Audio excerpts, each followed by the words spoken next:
Almighty God, we give thanks to you, the creator of the universe, and humbly beseech you to direct and prosper the deliberations of the members of this house here assembled for the advancement of your glory and the trust and welfare of the people of Trinidad and Tobago.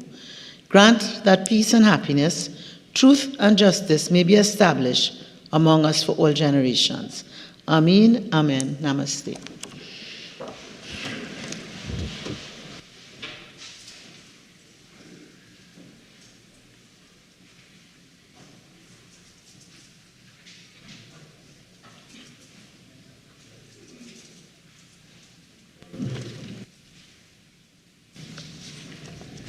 Oath or affirmation, announcements by the Speaker. Honourable members, I have received communication from the Honourable Terence Dialsing, MP, member for St. Joseph, who has requested leave of absence for the period November 1st to 3rd, 2023, and from the Honourable Shamfa Kojo Lewis, MP, member for Tobago West, the Honourable Ayanna Webster Roy, MP, member for Tobago East, and Mrs. Anita Haynes Aline, MP, member for Tabaquite, who have requested leave of absence from today's sitting of the House. The leave which the members seek is granted. Honourable members, correspondence has been received from the President of the Senate dated October 24th, 2023, which states as follows. Dear Madam Speaker, rechange in membership of joint select committees. Reference is made to the subject at caption. At a sitting held on Tuesday, October 24th, 2023, the Senate agreed to the following resolution. Be it resolved that the Senate agreed to the following appointments to joint select committees. 1. On the local authorities, service commissions, and statutory authorities, including the THA, Ms. Suniti Maharaj, in lieu of Dr. Varma Dialsing. 2. On the human rights, equality, and diversity, Mr. Helon Francis, in lieu of Mrs. Hazel Thompson Ahi. 3. On the Public Accounts Committee, Mrs. Hazel Thompson Ahi, in lieu of Mrs. Sharis Sipasad. 4. On the Public Accounts Enterprises Committee, Mrs. Hazel Thompson Ahi, in lieu of Ms. Amrita Deonarine. 5. On the Public Administration and Appropriations Committee, Dr. Shada Patasa, in lieu of Ms. Amrita Deonarine. And 6. On the Joint Select Committee on Energy Affairs, Professor Gerard Hutchinson, in lieu of Mrs. Sharis Sipasad. Accordingly, I respectfully request that the House of Representatives be informed of this decision at the earliest convenience, please. Thank you. Respectfully, Senator the Honourable Nigel De Freitas, President of the Senate.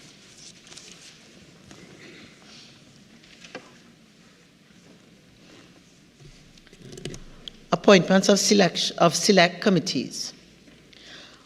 Honourable members, pursuant to Standing Order 89-2, I have appointed the following members to serve on the sessional select committees of the House of Representatives for the 4th session, 12th Parliament. Standing Orders Committee, Mrs. Bridget Anizet George, Chairman, Mr. Faris Alwari, Member, Dr. Nayan Gabsdi Dolly, Member, Mr. Keith Scotland, Member, Mr. Dinesh Rambali, Member, Dr. Rishad Sicharan, Member. House Committee, Mrs. Camille Robinson Regis, Chairman, Mr. Colin Imbert, Member, Mrs. Ayanna Webster Roy, Member, Mr. Brian Manning, Member, Mr. David Lee, Member, Mr. Barry Padarath, Member. Committee of Privileges, Mrs. Bridget Anizet George, Chairman, Mrs. Camille Robinson Regis, Member, Mr. Fitzgerald Hines, Member, Mr. Stuart Young, Member, Dr. Rudal Munilal, Member, Mr. Saddam Hussein, Member. Statutory Instruments Committee, Mrs. Bridget Anizet George, Chairman, Mr. Stuart Young, Member, Mr. Keith Scotland, Member, Mr. Kennedy Richards, member. Mr. Rudranath Indar Singh, member. Mr. Dinesh Rambali, member. Business Committee. Mrs. Bridget Anizet George, chairman. Mrs. Camille Robinson Regis, member. Mr. Colum Imbert, member. Mr. Steve McClashy, member. Dr. Rai Ragbir, member. Mr. Ravi Ratiram, member. Brought from the Senate, petitions, papers. The Minister of Finance. Thank you, Mr. Speaker. Madam Speaker, sorry. I have the honor to lay the following papers. 1 to 2, the reports of the Auditor General of the Republic of Trinidad and Tobago on the financial statements of the Chagaramas Development Authority for the years ended September 30th, 2015 and 2016. 3, the report of the Auditor General of the Republic of Trinidad and Tobago on the financial statements of the Criminal Injuries Compensation Board for the year ended September 30th, 2010. 4, the report of the Auditor General of the Republic of Trinidad and Tobago on the financial statements of the College of Science, Technology and Applied Arts of Trinidad and Tobago for the year ended September 30th, 2007. 5 to 12, the reports of the Auditor General of the Republic of Trinidad and Tobago on the financial statements of the Sangre Grande Civic Center for the years ended September 30th, 2008, 2009, 2010, 2011, 2012, 2013, 2014, and 2015. 13 to 14, the third report of the Auditor General of the Republic of Trinidad and Tobago on the financial statements of the Point Fortin Borough Corporation for the years ended September 30th, 2001 and 2002. 15 to 17, the reports of the Auditor General of the Republic of Trinidad and Tobago on the non-receipt of financial statements of the Agricultural Society of Trinidad and Tobago for the years ended December 31, 2009, 2010, and 2011. 18, the report of the Auditor General of the Republic of Trinidad and Tobago on the financial statements of the Institute of Marine Affairs for the year ended September 30th, 2010. 19 to 20, the audited financial statements of the Trinidad and Tobago Housing Development Corporation for the fiscal years ending September 30th, 2016 and 2017. Madam Speaker, I beg to move that papers 1 to 20 be referred to the Public Accounts Committee.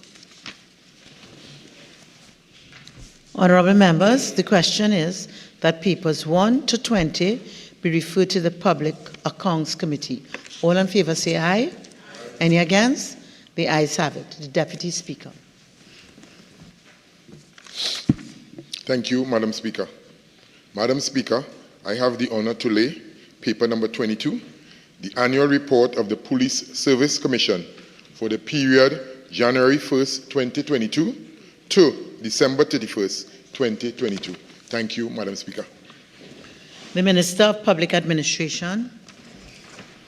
Madam Speaker, on behalf of the Minister of Public Administration, I have the honor to lay paper number 22, the annual report of the Statutory Authorities Service Commission for the period October 1st, 2021 to December 31st, 2022. Madam Speaker, may I thank you very kindly. Madam Speaker, on behalf of the Minister of Digital Transformation, I have the honor to lay paper number 23, the annual report of the Telecommunications Authority of Trinidad and Tobago for the fiscal year 2020 to 2021.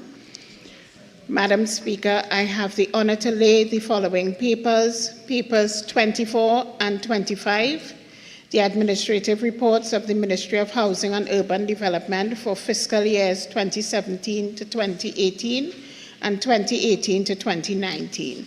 Madam Speaker, I also have the honor to lay the following papers, papers 26 to 28, the ministerial response of the 14th report of the Public Administration and Appropriations Committee on an examination of the implementation of the recommendations contained in the 24th report of the Public Administration and Appropriations Committee from the 11th Parliament on the processing of the payment of pensions and gratuities of retired public officers and contracted employees. The responses are from the Office of the Prime Minister, the Ministry of National Security, and the Personnel Department. Madam Speaker, I also have the honor to lay the following paper listed on the supplemental order paper. Paper number 29, the saga of the Sir Solomon Hochoy Highway Extension to Point Fortin project from 2010 to 2023, from 2010 to 2023, an account of the development and execution of the largest infrastructure development project implemented in Trinidad and Tobago. Madam Speaker, I beg to move that paper number 29 be referred to the Joint Select Committee on Land and Physical Infrastructure for its consideration and report. Thank you, Madam Speaker. Honourable members, the question is that paper 29 be referred to the Joint Select Committee on Land and Physical Infrastructure for its consideration and report. All in favour say aye. Aye. Any against? The ayes have it. Reports from committees. Member for Chaguanas East. Thank you, Madam Speaker. Madam Speaker, I have the honor to present the sixth report of the Joint Select Committee on Social Services and Public Administration on an examination of the state of technical or vocational programs and their contribution to achieving the developmental goals of Trinidad and Tobago, third session 2022-2023, 12th Parliament. Member for Lupino, Bonia West. Thank you very much, Madam Speaker. Madam Speaker, I have the honor to present the following reports. The sixth report of the Joint Select Committee on Finance and Legal Affairs on a follow-up inquiry into the implementation of the new public procurement system, third session 2022-2023, 12th Parliament. The seventh report of the Joint Select Committee on Finance and Legal Affairs on an inquiry into the accessibility and quality of legal representation provided by the state, with specific focus on the Legal Aid and Advisory Authority and the Public Defender's Office, third session 2022-2023, 12th Parliament. Minister's questions, urgent questions. The member for Couva South. Thank you very much, Madam Speaker. To the Minister of Public Utilities, given that employees of the Water and Sewerage Authority continue to work in open trenches, will the Minister inform this House of the measures put in place by WASA to prevent fatal accidents in open trenches? Minister of Public Utilities. Thank you very much, Madam Speaker. Madam Speaker, I take this opportunity to express deep condolences on behalf of the Water and Sewerage Authority, the Government of Trinidad and Tobago, and on my own behalf, to the family of deceased worker Kern Etienne, who met an untimely death while on a WASA's work site. I wish to assure this House, Madam Speaker, that it is standard operating practice in keeping with the occupational safety and health regulations that a safety officer is assigned and is present at all our work sites, including those where work is being undertaken in open trenches. In the case of open trenches, the trenches are protected systems, are inspected daily to ensure compliances with safety standards. These requirements are stringently enforced. With respect to the unfortunate incident which resulted in the death of the WASA employee recently, Madam Speaker, investigations have been launched by WASA and also by OSHA, and it would be premature of me to comment on the findings at this stage. I can assure this House that the findings of the report would be made public, and if any negligence is found on the part of WASA, we would allow the chips to fall where they may. Member for Couva South. Thank you, Minister. Minister, given your line responsibility, could you inform this House when did WASA preserve the accident site in keeping with Section 47 of the Occupational Safety and Health Act? Minister.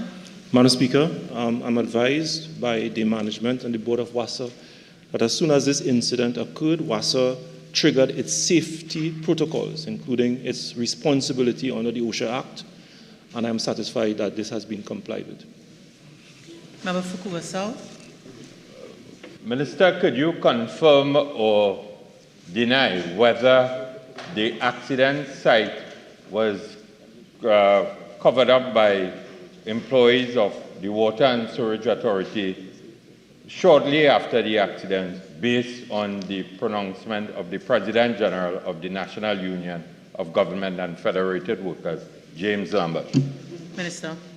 Speaker, I've said in my opening statement, this investigation is well underway, and I am not prepared to comment on statements made by uninformed persons in the national media. I will await the outcome of the investigation, and it will be made public. Member Fukuwa North. Thank you most kindly, Madam Speaker. Madam Speaker, to the Minister of Works and Transport. Given recent protest action by PTSE workers, will the Minister indicate what steps are being taken by PTSE's management to ensure a safe and efficient run fleet of buses for the traveling public? Minister of Works and Transport. Thank you, Madam Speaker. Madam Speaker, PTSE in conjunction with the Licensing Division conducts annual inspection of its buses. Additionally, PTSE Engineering Department conducts a daily check of its buses. After every trip, a first-line checklist is carried out by the mechanics and electricians, which include brakes, fuel, suspension, etc. Once the buses is cleared, it is dispatched. If not, it is taken out of service and sent for repairs prior to being placed back online. Thank you. Member for Opuchis. Thank you very much. To the Honourable Member, Minister. Could the Minister indicate at this time how many routes are not being serviced as a result of the lack of maintenance of the PTSE fleet? Minister. Madam Speaker, the amount of routes that is being serviced and not being serviced has nothing to do with the lack of maintenance. It has to do with the lack of buses on the route. Thank you. Member for Opuchis. Minister, therefore, are you suggesting that the problem is the lack of buses, not the maintenance of the fleet? So at this time, you don't have any buses now that are down and due for maintenance that could be on the road? Madam Speaker, maintenance of buses is an ongoing exercise. At all points in time, you'll have buses down for maintenance. The problem that PCSE is faced with is the amount of buses, and that is why the Cabinet of the country took a decision a year ago to increase the fleet by 300 buses. That will give the adequate number of buses to ensure that all the routes are properly attended to. Thank you. Kuva North. Thank you most kindly, Madam Speaker. Madam Speaker, to the Honourable Minister of Public Utilities. Given the recent confirmation of a cyber attack on TSTT, will the Minister state what measures have been put in place to prevent further attacks? Minister of Public Utilities. Thank you very much, Madam Speaker. Madam Speaker, TSTT is committed to safeguarding the safety and security of its customers' information. As stated by the company in its media release on Monday, the 30th of October 2023, cyber attackers attempted to gain unauthorized access to its systems. TSTT has continuously invested millions of dollars in resources in its processes and ICT infrastructure to protect the terabytes of data it produces and stores. As you are aware, Madam Speaker, cyber attacks have become increasingly sophisticated and their frequency has increased significantly. TSTT's immediate response was to isolate the threat and launch a comprehensive investigation to ascertain the full impact of the incident. The company enlisted the support of internationally recognized cybersecurity experts and partners in investigating the attempted breach and advising on the implementation of appropriate additional security measures and protocols. Some of these recommendations have already been implemented. Services to customers, Madam Speaker, were not impacted, save for a few hours customers were not able to call other networks. For a longer period, customers were unable to pay bills online or through the Be Mobile Go app. Communication was made to customers about payment options through the banks and NLCB outlets. Member for Couva North. Member for Couva South. Mr. Minister, in March of 2022, you stated that there was a malware incursion at TSTT and that at no time, no data was compromised. Could you inform this House, based on this recent cyber attack, if any of TSTT's data and so on was compromised? Minister. Madam Speaker, I can advise the honourable member that based on the safety protocols that were triggered when the incursion was detected, that TSTT's data and the data of its customers were not in any way compromised. Couva South. Minister, could you indicate to this House whether Newsday wrongly misquoted you when you indicated claims of a ransomware attack on TSTT were not true? Member, is that the Newsday report? Is it related to this question? Yes, it's certainly. Okay, because you didn't quote a date. So you didn't quote a date of that report, so it could have been 1990, 2000, I don't know. So if you could put it in a context. Madam Speaker, Newsday article written 2 days ago by Narissa Fraser, Gonzal's ransomware attack on TSTT, not true. I am simply seeking clarification from the line minister whether he was wrongly misquoted by the Newsday newspaper. Minister. Madam Speaker, I will not respond to that report by the Newsday. I have not read it, and therefore I am prepared to provide any clarification, but I am not responding to this report. I did not make that statement. Questions on notice, questions for oral answer. Leader of the House. Thank you, Madam Minister. There are 5 questions for oral response. We'll be answering all 5. There are no questions for written response. Member for Oropouche East. Oh, thank you. Oh, thank you very much, Madam Speaker. Question number 1 to the Minister of Education. Thank you, Madam Speaker. Madam Speaker, the expected date for the completion of works at Ramai Trace Hindu School is November 2023, as provided by our project managers, the National Maintenance Training and Security Company Limited. A snagging exercise was conducted on October 18, 2023, to ensure that works are completed to the expected standard. The date for the formal opening will be advised subsequently. Member for Oropouche East. Madam Speaker, thank you for the clarity. After 8 years of waiting, Madam Minister, could you indicate whether the children and the parents at Ramai Trace Hindu School can expect the school opening as a gift for Diwali? Minister. Thank you, Madam Speaker. Madam Speaker, I said November, and of course we would love for it to be open for Diwali, but we cannot confirm that. We want to ensure that it is finished up to the expected standard, and if it is before that, then we all win.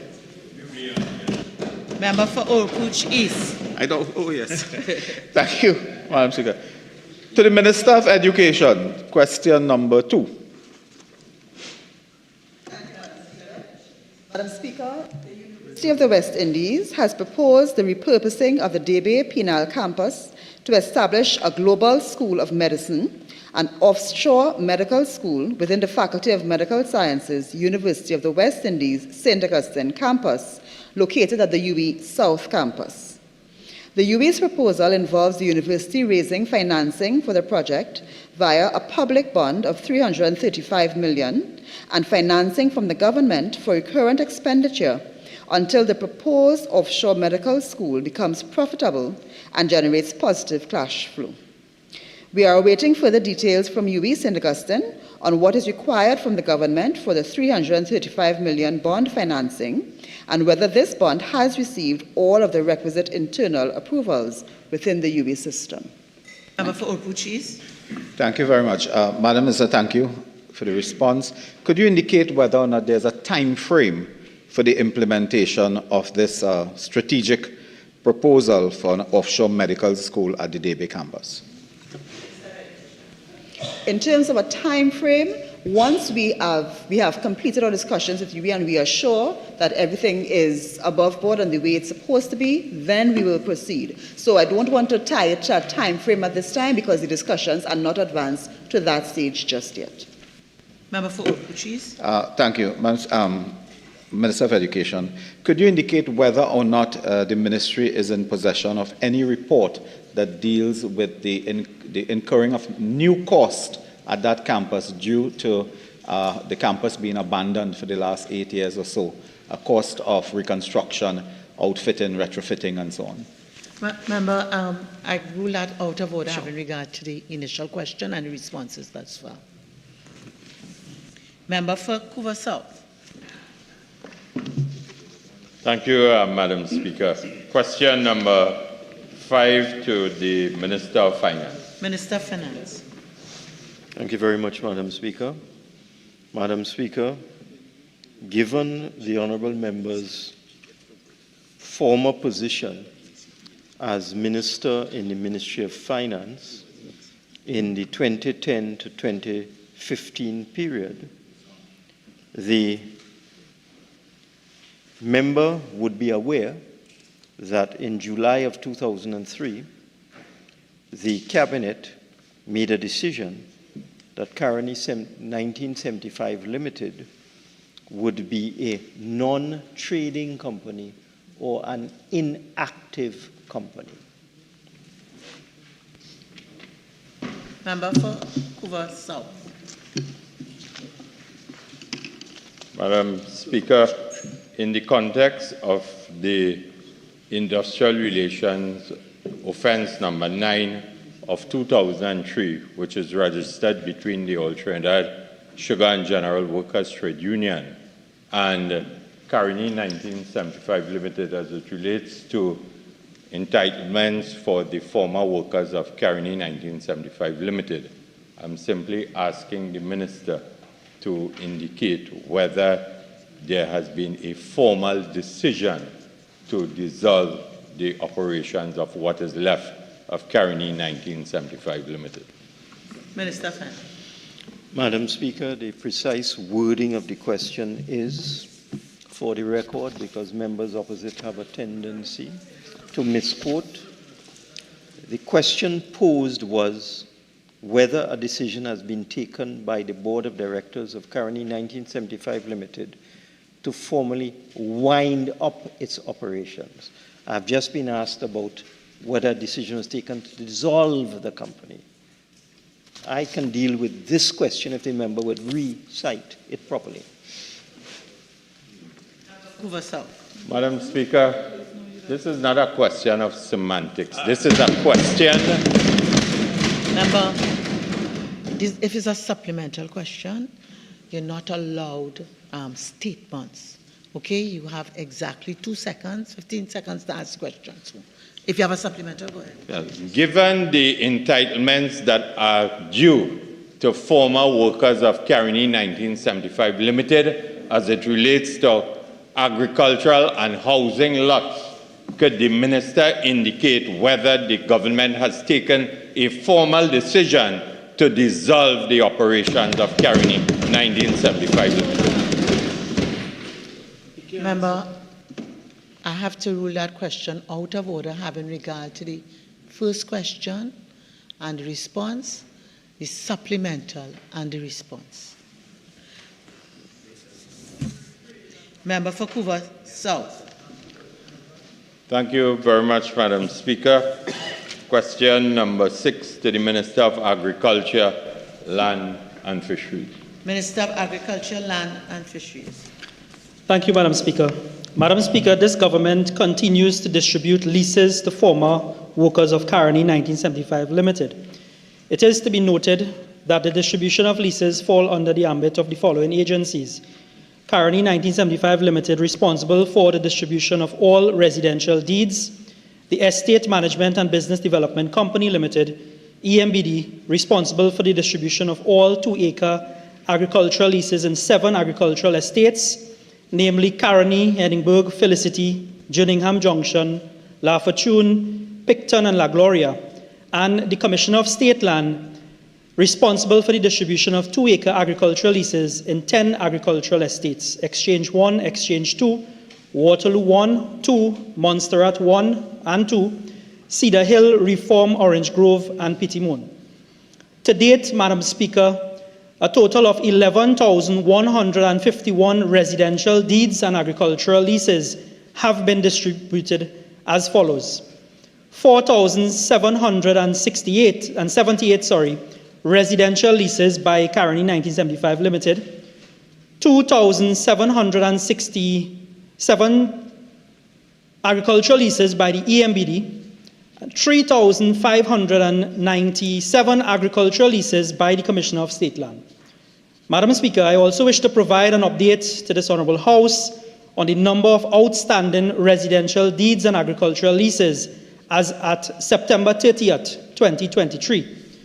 3,806 residential leases under Caroni 1975 Limited, 108 agricultural leases under the Estate Management Business Development Company, and 612 agricultural leases under the Commissioner of State Land. That brings you a total 4,526 leases outstanding to be delivered. Thank you, Madam Speaker. Member for Couva North. Thank you most kindly, Honourable Speaker. Madam Speaker, to the Honourable Minister. Minister, can you give us a timeline for the completion of the distribution of these leases to the former Caroni workers? Minister of Agriculture, Land and Fisheries. Madam Speaker, it must be also noted that there are many litigation matters involving contractors. A number of sites have not been handed over by the EMBD to Caroni for residential leases to be completed. We have cases of incorrect contact information or the inability to communicate with some of these recipients. Many of the agricultural leases are outstanding. Attempts have been made to contact persons with no success. There are also litigation matters related to letters of administration, letters of the estates matter, and so on. So it would be legally impossible for me to give a time frame to adjudicate on the issue at hand. Member for Couva South. Thank you very much, Madam Speaker. Taking into consideration the Minister just stated to this House that there are a number of persons that Caroni 1975 Limited has been trying to get in contact with, is he willing to put that in writing in terms of the names and those persons that they have been unable to get in contact with? Madam Speaker, I want to also place on record that that list of that name that the Honourable Member is seeking have been published in all daily newspapers over the course of the last 10 years. And I want to also state that out of that list, the original list of 1,751 names, 1,100 plus persons would have approached the ministry, and now there are 500 plus persons that are still missing in action, and all these persons, Madam Speaker, some may have migrated, some actually in prison, and there are various reasons as to why we can't deal with those, the balance of those. Thank you. Member for Couva South. Thank you very much, Madam Speaker. Question number 7 to the Minister of Works and Transport. Minister of Works and Transport. Thank you. Thank you again, Madam Speaker. Madam Speaker, Factory Road does not fall under the purview of the Ministry of Works and Transport. Rather, it falls under the Couva Tabaki Talpara Regional Corporation. However, this road is earmarked for rehabilitation under our new program, where, in collaboration with the Ministry of Rural Development and Local Government, all roads in Trinidad are being addressed on a phased basis. In that respect, 2 contracts were awarded for sectional road rehabilitation of Factory Road, Esperanza, including the UTT roadway. Following the execution of the contracts and other monetary submissions, it is anticipated that work will commence shortly. Thank you. Taking into consideration the timeline of shortly, work will begin shortly. Could the Minister inform this House whether the rehabilitation works will be undertaken by the pure division of the Ministry of Works or the Secondary Roads Rehabilitation and Improvement Company Limited? Minister of Works and Transport. Madam Speaker, I actually wanted the member to fall into the trap. The work have actually started this morning. If you pass there, you will see a contractor have been mobilized and work have started, and it is being done under the purview of the PO unit. So, member, when you're going back home this afternoon, you'll be driving on a new road. Thank you.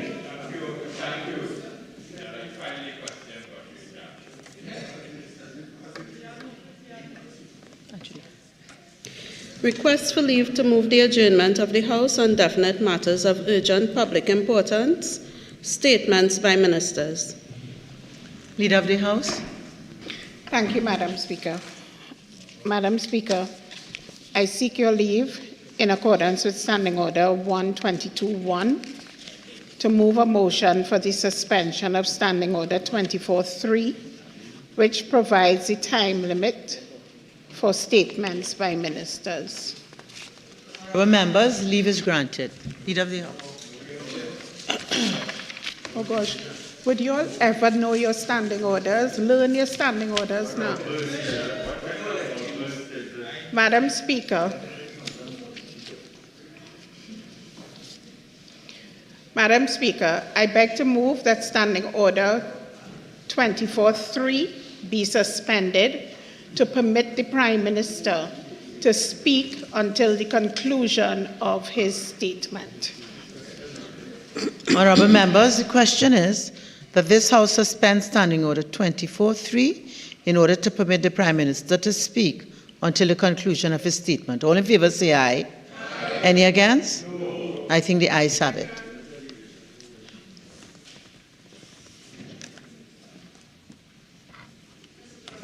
Please. Dr. Rowley. Most certainly. Mr. Imbert. Yes. Mr. Young. Yes. Mr. Hines. Yes. Ms. Beckles. Yes.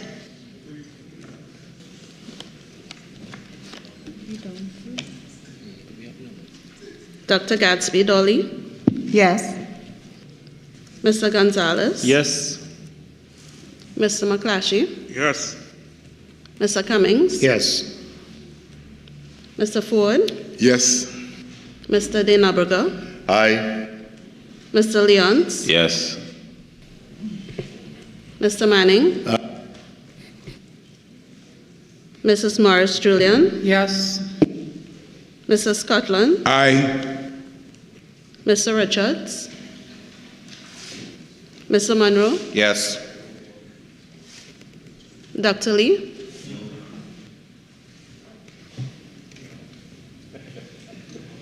Mr. Charles. Most definitely not. Ms. Amin. No. Mr. Indar Singh. No. Mr. Padarat. No. Mr. Munilal. No. Mr. Hussain. No. Mr. Parry. No. Mr. Ratiram. No. Dr. Bodo. No. Mr. Rambali. Mr. Ram. No. Dr. Akbir. No. Mr. Tanku. No. Ms. Mohit. No. Dr. Sitaran. No.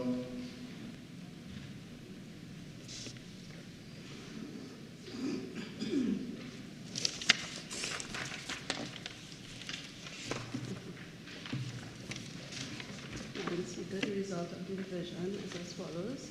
15 members voted for, 15 members voted against, and there was no abstention.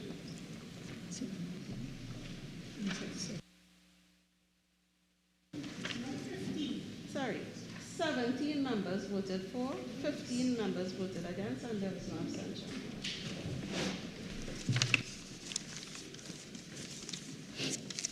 Honorable members, on a division with 17 members voting for, 15 members voting against, and no abstentions, the question is carried.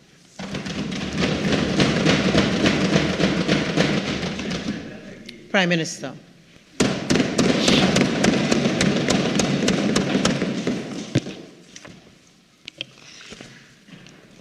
Madam Speaker,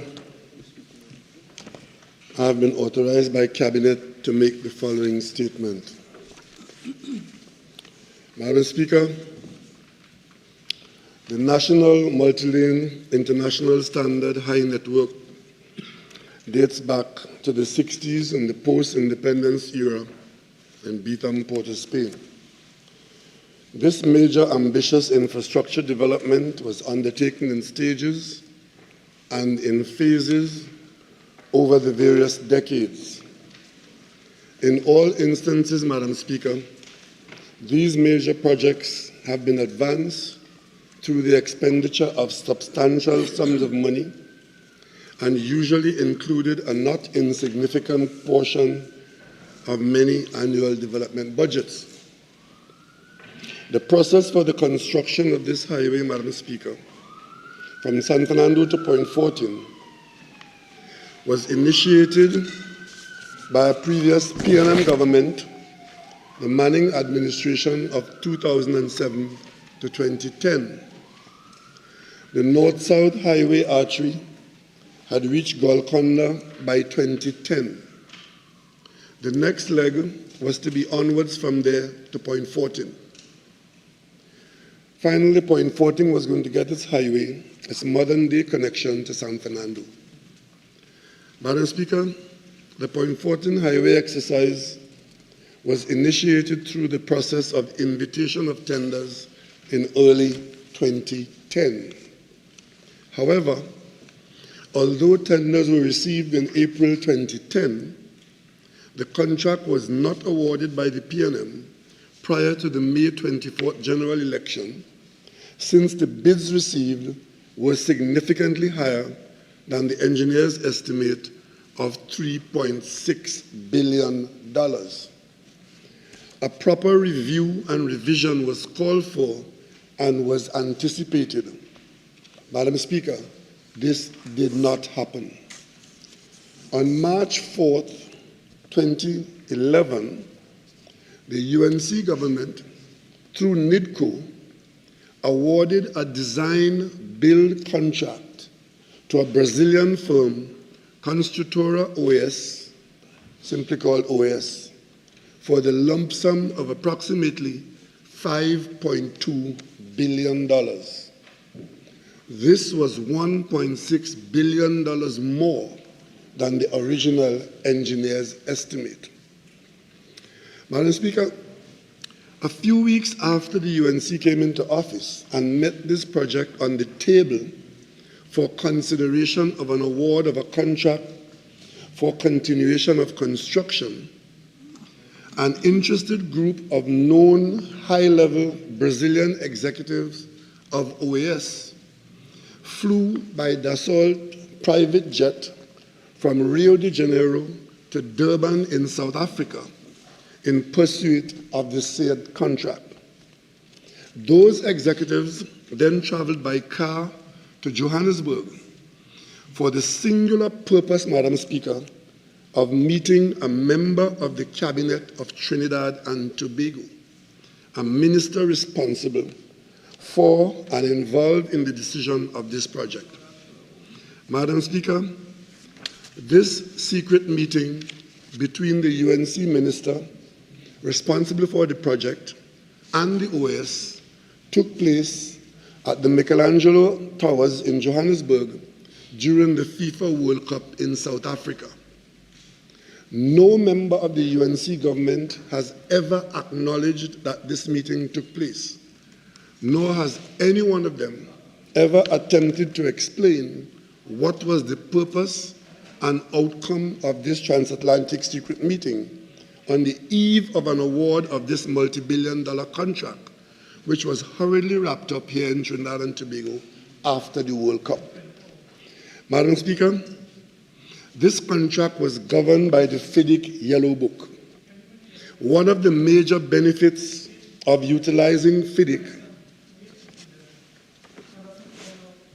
You are distracting me. Please. Prime Minister.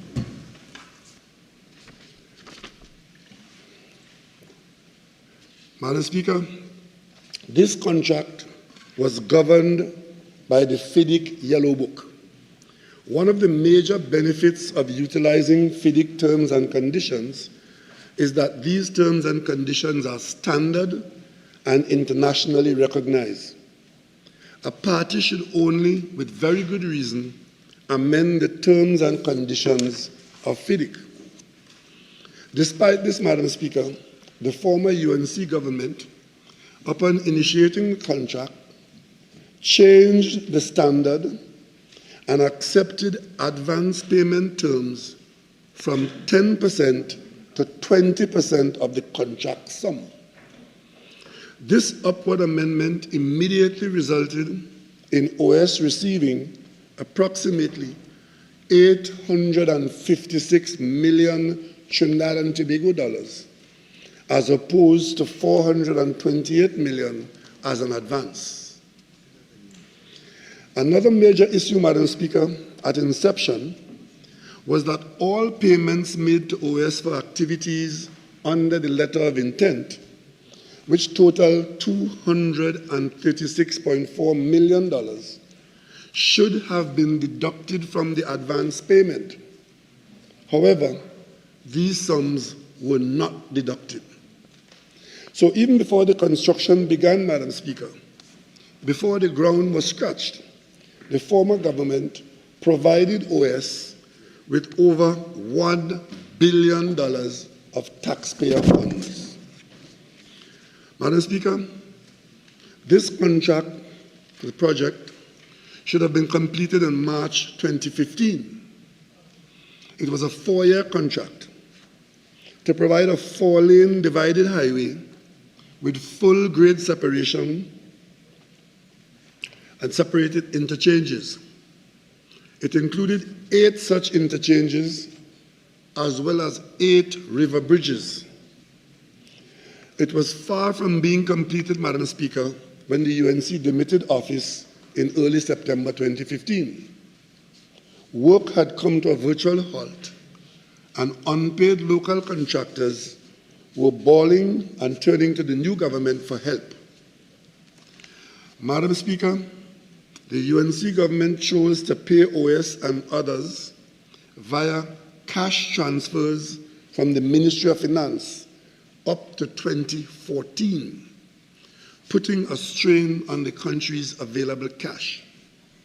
This method of funding of the largest contract ever awarded in this country also ensured that there was to be no oversight in payment and procedure. Madam Speaker, when the PNM came into office in September 2015, over $5 billion had already been spent, with only 49% of the construction being completed by OS. This despite the then government officials telling the population over and over that it was on budget and on time. Madam Speaker, the contract was in trouble from the start, and OS began to run into serious difficulties early in 2015. They defaulted on paying subcontractors and were late in paying workers. Their difficulty continued with worsening effect, and they subsequently demobilized in December 2015, with the site being almost completely abandoned. There were protests by workers for non-payment of salaries, lawsuits by third parties, and repossession of equipment. Against this backdrop, Madam Speaker, the international newsreels confirmed that OS had filed for judicial reorganization in Brazil on the 31st of March 2015, whereby it sought bankruptcy protection. In law and under the contract, OS was considered to be bankrupt from March 31st, 2015. By March 2015, therefore, Madam Speaker, the project was in dire difficulties, and the former government should have been pursuing ways and means to terminate the contract with OS to protect the public interest. Under FIDIC, there are various ways to terminate with varying degrees of complication and potential litigation. However, Madam Speaker, virtually all commercial contracts allow for automatic termination upon a party becoming and declaring bankruptcy. The relevant clause existed in our contract here, Madam Speaker. Under the FIDIC contract, the UNC government could have and was required to immediately invoke clause 15(2)(e) and terminate OS on the ground that it was bankrupt. Madam Speaker, I'm This sorry was to disturb the simplest- Prime Minister, but I have to rise on Standing Order 49 on matters of sub judice. This matter has been appealed to the Court of Appeal of Trinidad and Tobago involving OAS. Overruled. Speaker. Madam Speaker, this is probably the simplest and least contentious form of termination under FIDIC, and OAS would not have been able to make any justifiable claim against the government for wrongful termination. The public money and the public interest would have been easily protected.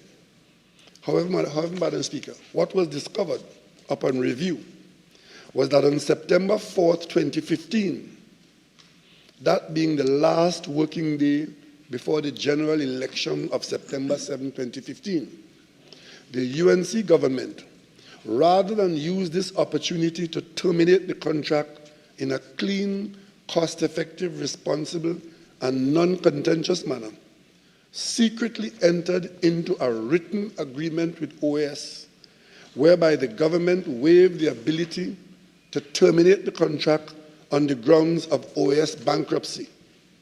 Instead, on September 4th, 2015, the UNC government reaffirmed in writing their desire to keep a company that was bankrupt in Brazil as their preferred contractor for the Point Fortin Highway. Madam Speaker, this was done against the advice of NIDCO's consultants. On September 4, 2015, the former government entered into a written agreement with OS called Addendum Number 2, whereby they expressly recognized that OS was bankrupt and stated that they could invoke Clause 15(2)(e) of the FIDIC contract, immediately terminating the contract. However, despite this, they proceeded secretly to give up this right of termination and waived all claims against OAS, thus releasing and discharging OAS from any liability to Trinidad and Tobago.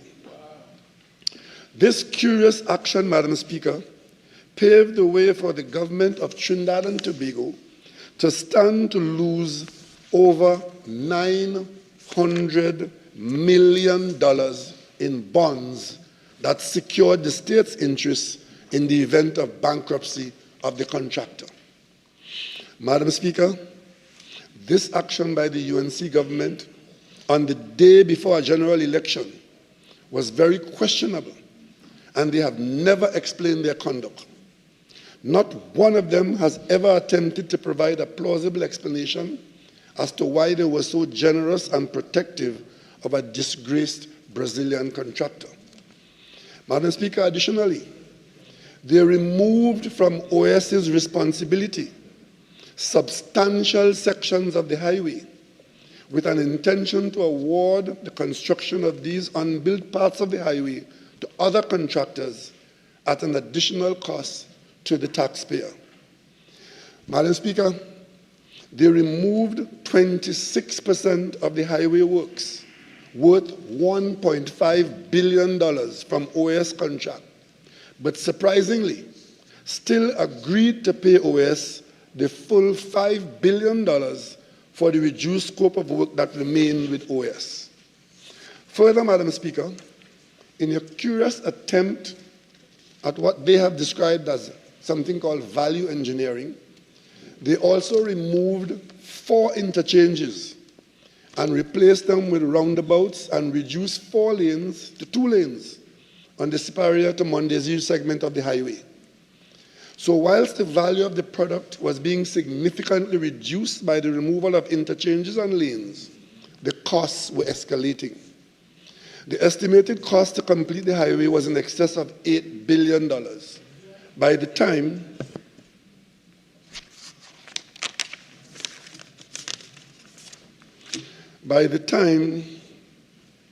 the new government was elected in office.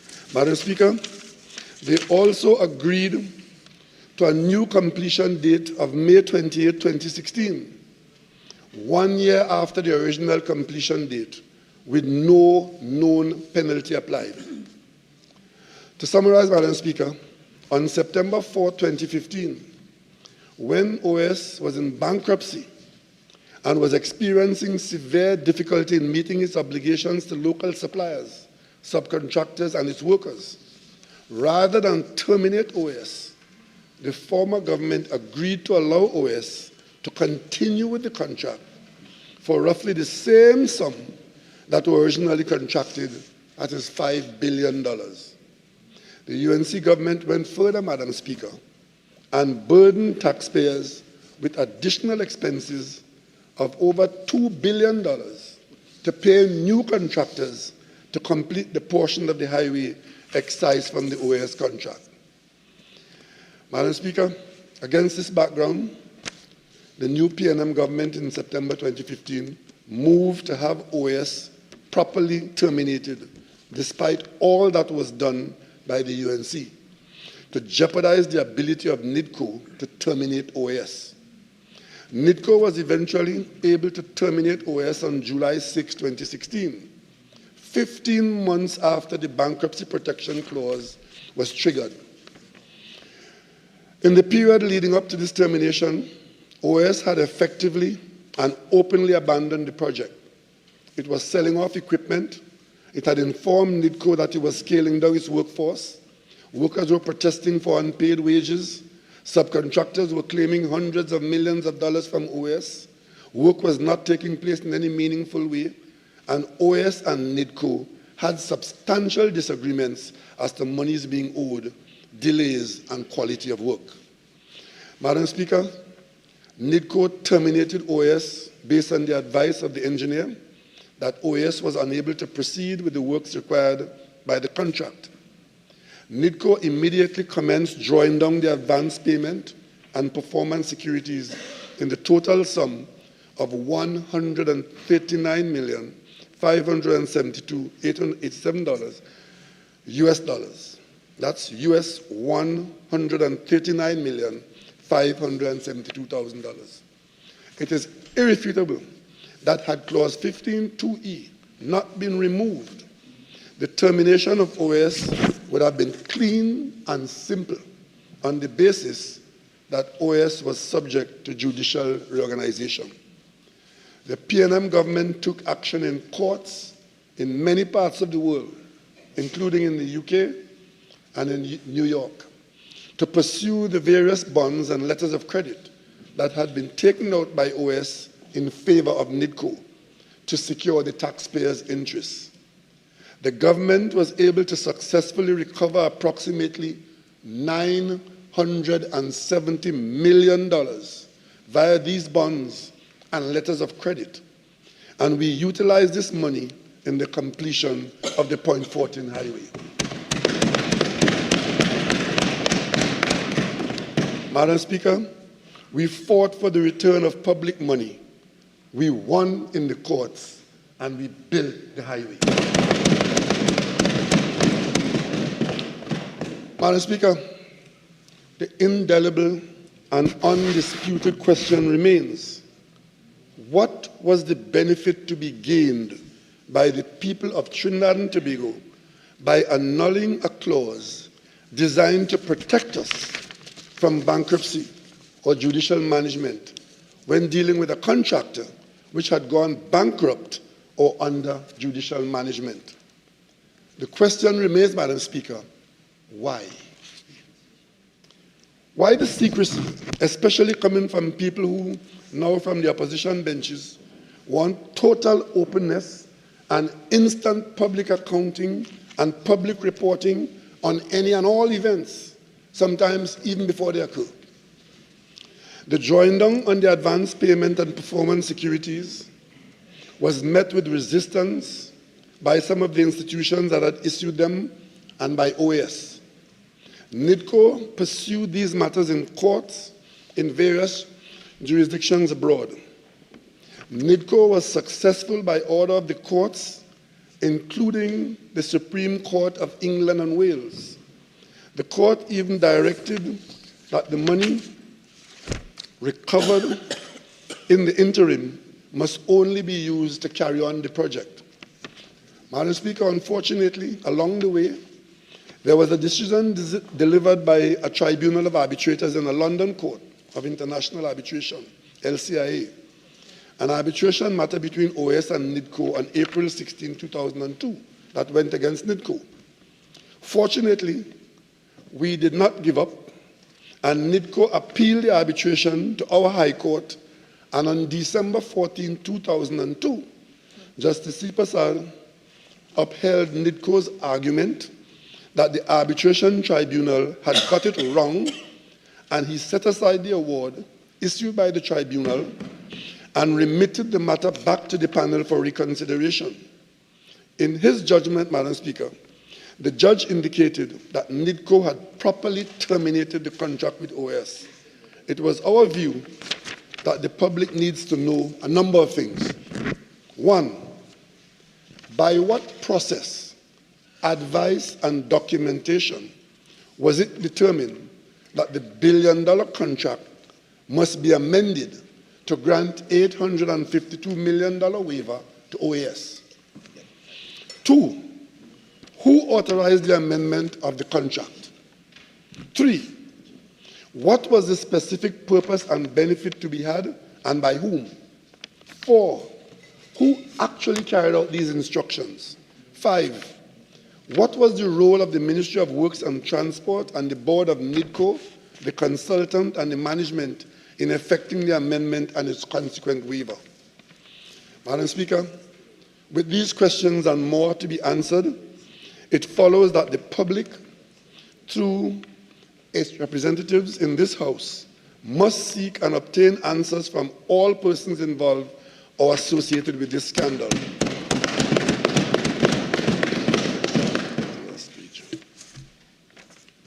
Madam Speaker, this is even more necessary since in recent times, attempts have been made to give opportunity to persons to put misinformation on the parliamentary record. Today, as I make this statement, a paper entitled "The Saga of the Sir Solomon Hochoy Extension to Point 14 Project from 2010 to 2023, an account of the development and execution of the largest infrastructure development project implemented in Trinidad and Tobago," has been laid in this House and referred to the Joint Select Committee on Land and Physical Infrastructure. These documents have been laid for the Committee on Land and Physical Infrastructure for urgent, detailed examination. Madam Speaker, I thank you and my colleagues for your attention. Member for Orukuch East. Much, Madam Speaker. Madam Speaker, pursuant to Standing Order 24.4, one question to the Prime Minister. Prime Minister, in light of your statement, are you aware that a 15-member committee comprising PNM government officials met on May 20th, 2010, 4 days before a general election, and recommended that the contract be awarded to OAS, which had the lowest bid of $5.2 billion. And in addition, the very NIDCO board appointed by the then PNM government hosted NIDCO on the 25th of May 2010, hours after general election, to indicate that they were the preferred bidder of the People's National Movement government. Thou doth protest too much. Tell that to the Committee of Parliament.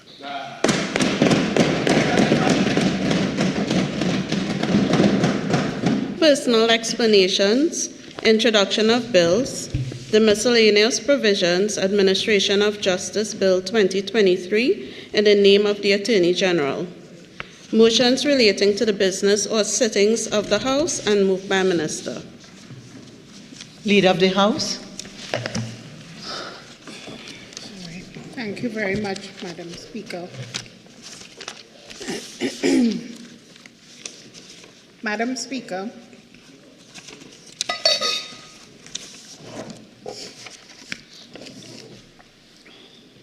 having regard to the decision of the House on Friday, September 8, 2023, made pursuant to Standing Order 79-3 regarding the resumption of proceedings on the Representation of the People Amendment Number 2 Bill 2020, I beg to move that the bill be referred to a joint select committee hereby established.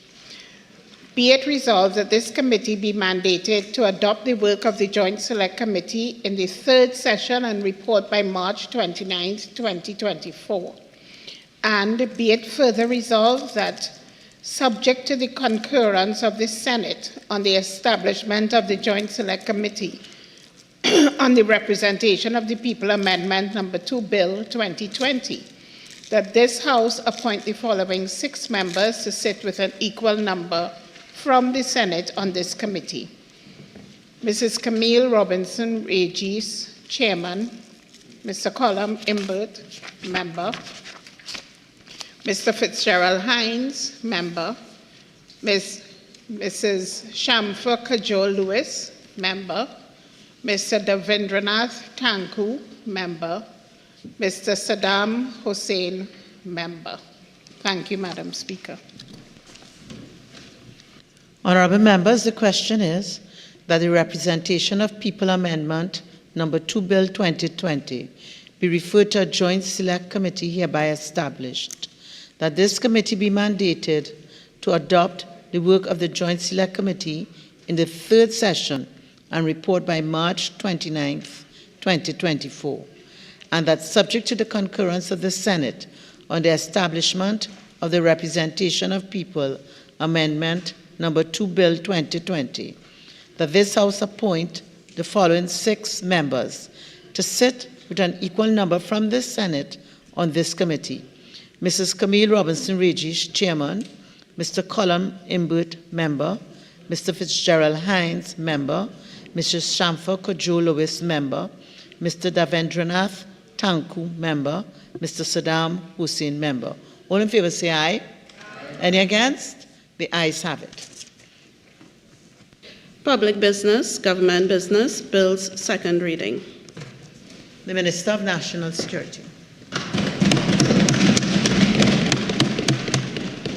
Madam Speaker, I beg to move that a bill entitled An Act to Amend the Judicial and Legal Service Act, Chapter 601, the Prison Service Act, Chapter 1302, the Defense Act, Chapter 1401, the Police Service Act, Chapter 1501, the Civil Service Act, Chapter 2301, the Fire Service Act, Chapter 3550, and the Financial Intelligence Unit of Trinidad and Tobago Act, Chapter 7201, to provide a regulatory framework for polygraph and drug testing and biometric identification for members of the protective services and certain officers in the judicial and legal service and the civil service, and for other related matters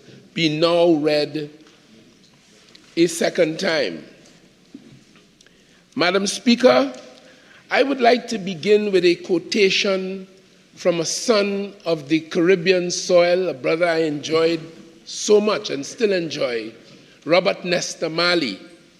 In the song Crisis, Bob Marley is quoted as singing, "So much has been said, but so little has been done. They're still killing the people and having lots and lots of fun. All they want to do is be the leader of the house in the rising sun."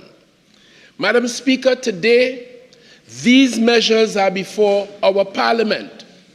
And at the end of this day, or the decision that we take, it will not be so much about what we have said, but rather what we would have done, Madam Speaker.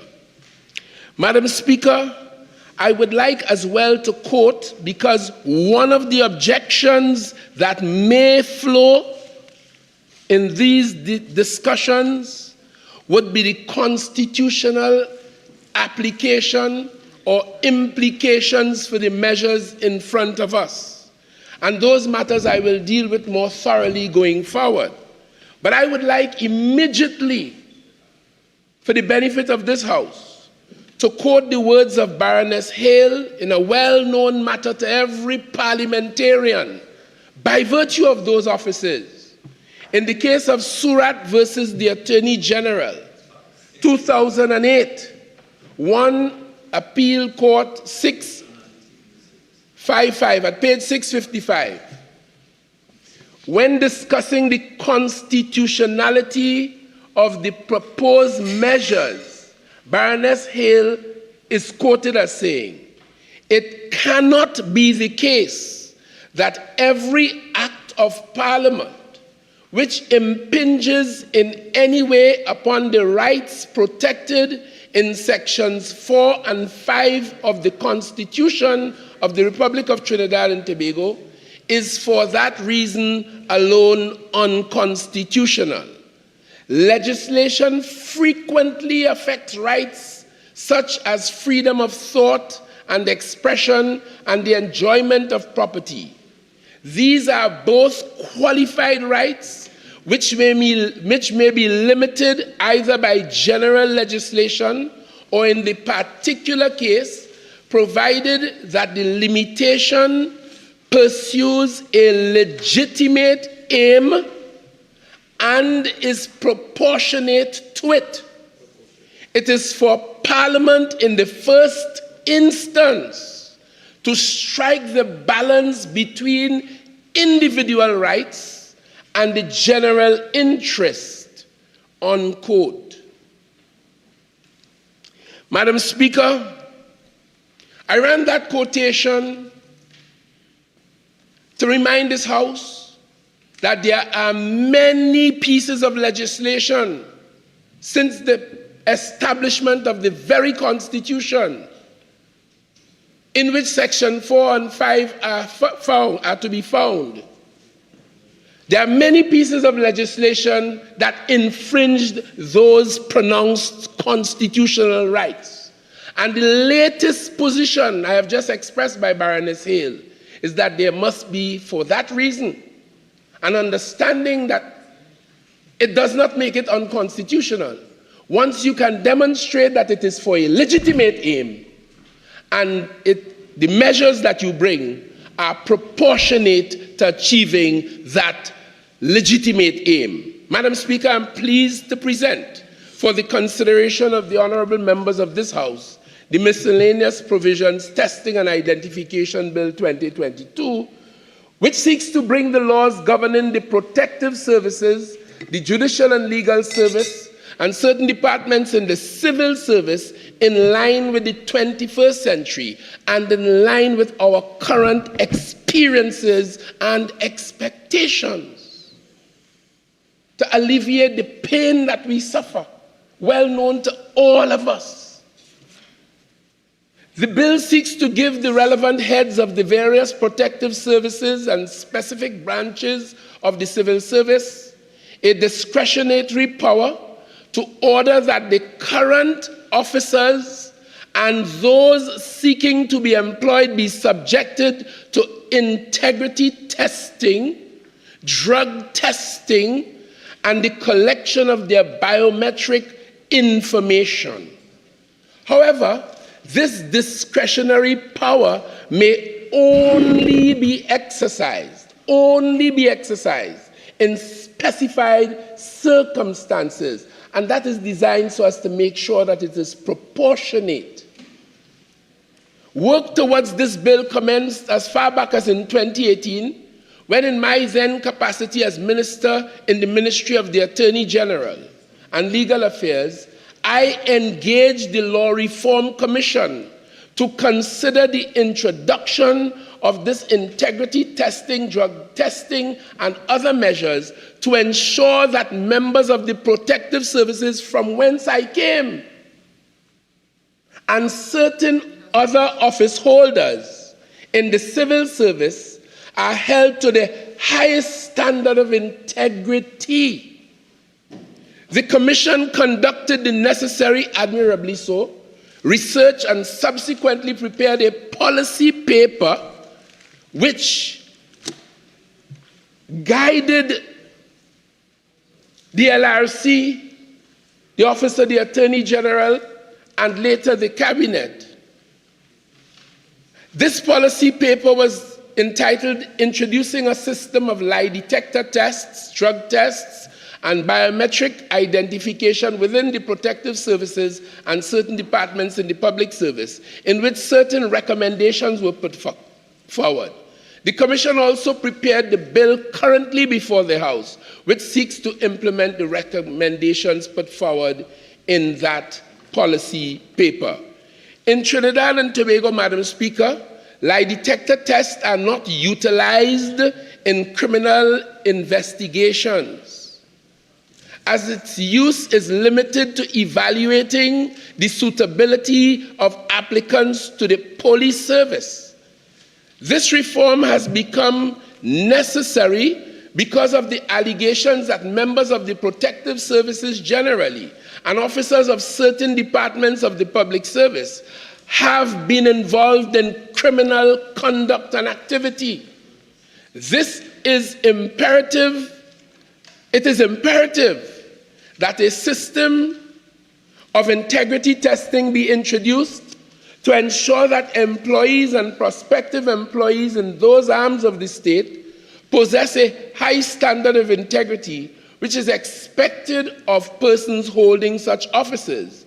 The existence of a system of such tests itself will act as a deterrent to those officers who may be inclined to engage in criminal activity and other forms of misconduct. Madam Speaker, at this juncture, I would want to say an integrity test is a specific type of test designed to assess a person's tendency to be honest, trustworthy, and dependable. One of the most popular types of integrity test is the polygraph test. A polygraph test is commonly referred to as a lie detector test. It is simply a machine used by law enforcement and others who are skilled in it to test the psychological responses of individuals to certain questions.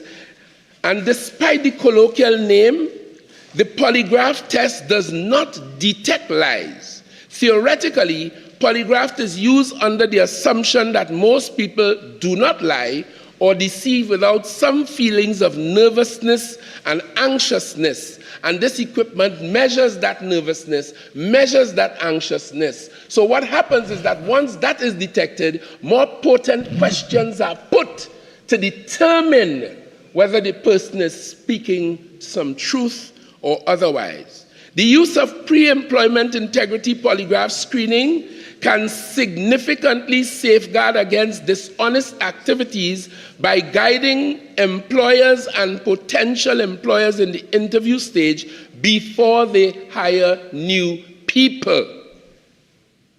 These are widely used internationally.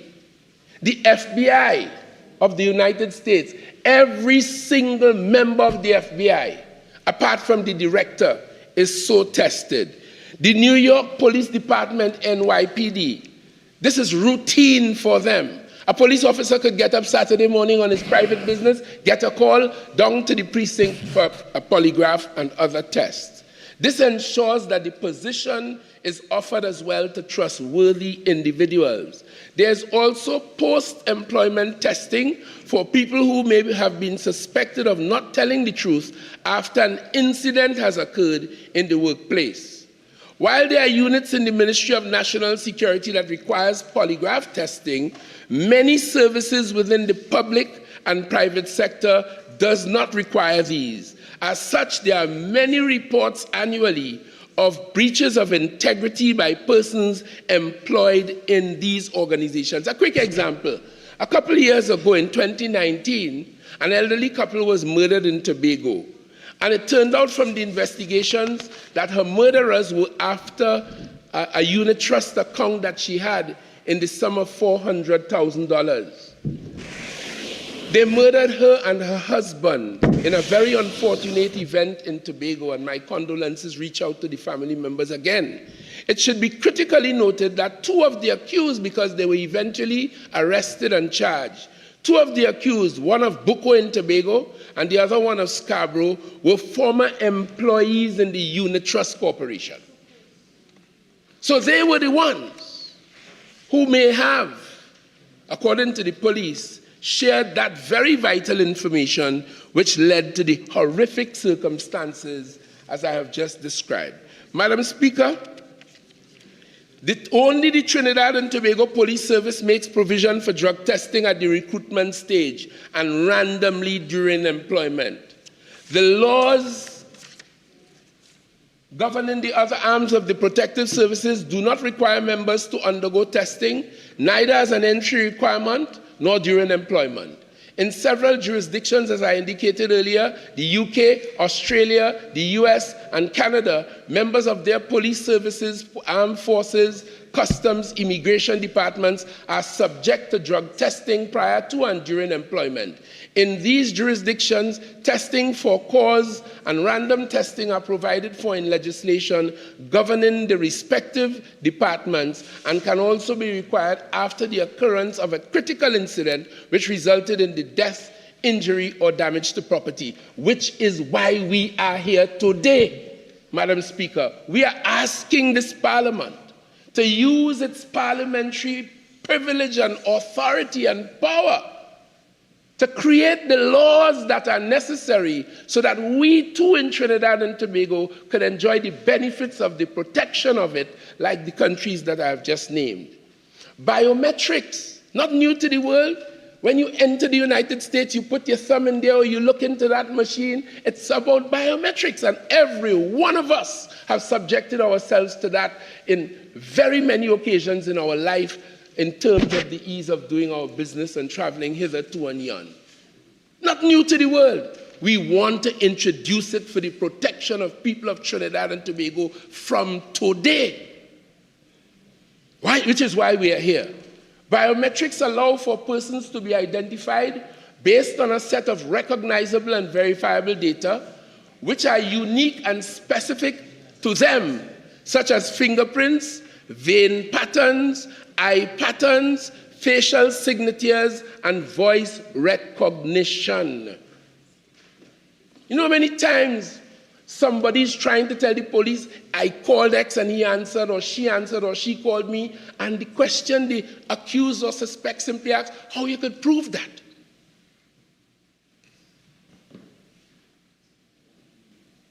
It is the technology that we offer and the application of same that allows law enforcement, allows potential employers, allows the public, allows men and women of these services to feel comfortable with each other.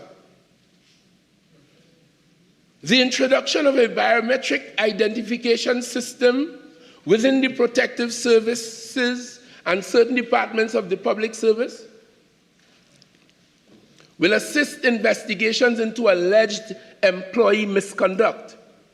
A facial recognition system will enable investigators to identify with greater certainty, no mistake about it, using the science like we did in COVID-19 responses. With greater certainty, employees who may have acted in a manner that amounted to misconduct from photographs and video recordings captured on closed-circuit television, which we already use. This may also assist the Trinidad and Tobago Police Service in prosecuting such employees where their conduct constitutes a criminal offense. Thus, the existence of a modern biometric identification system, as proposed in the bill, will serve as a deterrent to the employee misconduct, as they stand the risk of being more easily identified.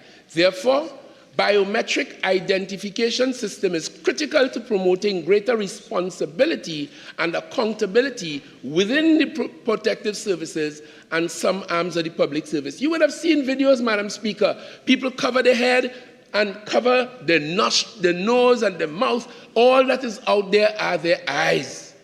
Hard to identify them in normal circumstances, but facial recognition will easily do that. Madam Speaker, these techniques, as I said, are routinely used in other jurisdictions to great effect. We see it, we know it. In our existing DNA law, members of the protective services, every one of them are mandated in that law which we passed in this House to give a sample which is kept on the DNA database in order to exclude them as suspects from crime scenes and that kind of application. So we have been in there, nothing new. Clause 1 of the bill provides, in this 9-clause legislation, Clause 1 provides for the short title and the commencement provision.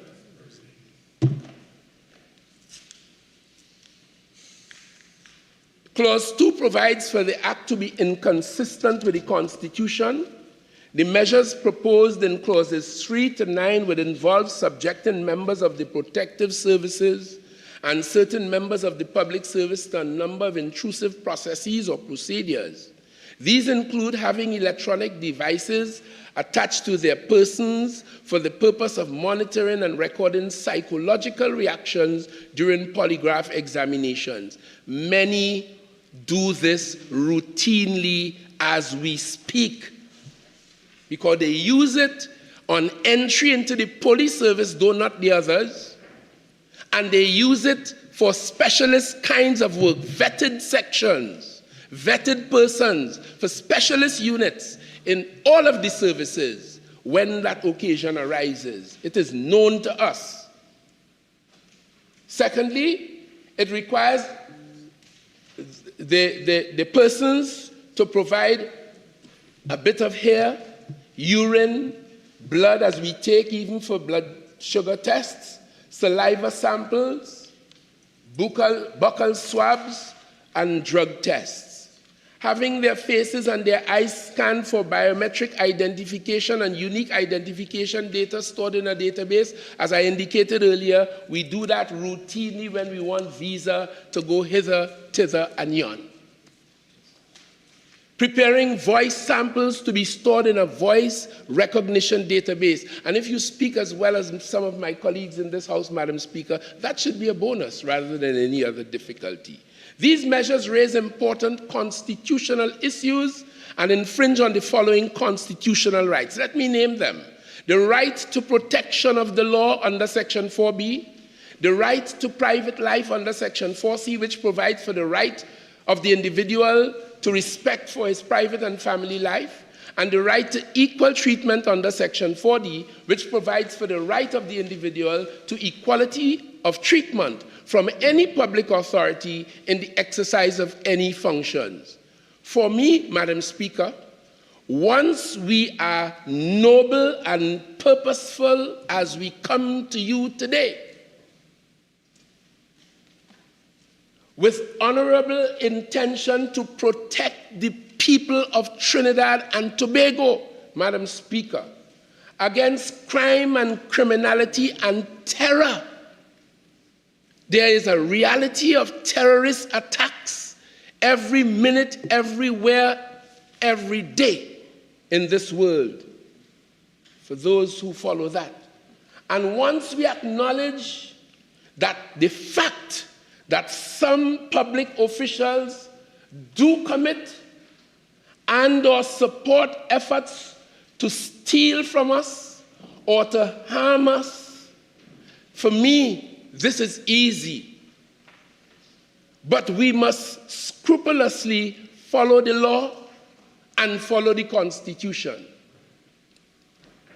Madam Speaker, clauses 3 to 9 seeks to insert a few new sections in the Judicial and Legal Service Act, the Prison Service Act, the Defense Act, the Police Service Act, the Civil Service Act, the Fire Service Act, the Financial Intelligence Unit of Trinidad and Tobago Act, to confer on the relevant heads of these services the judicial, legal service, and public service, and express power to mandate the officers under their purview submit to a polygraph or other such tests, drug tests, and the collection of their biometric information for the purposes of integrity testing. Simpliciter.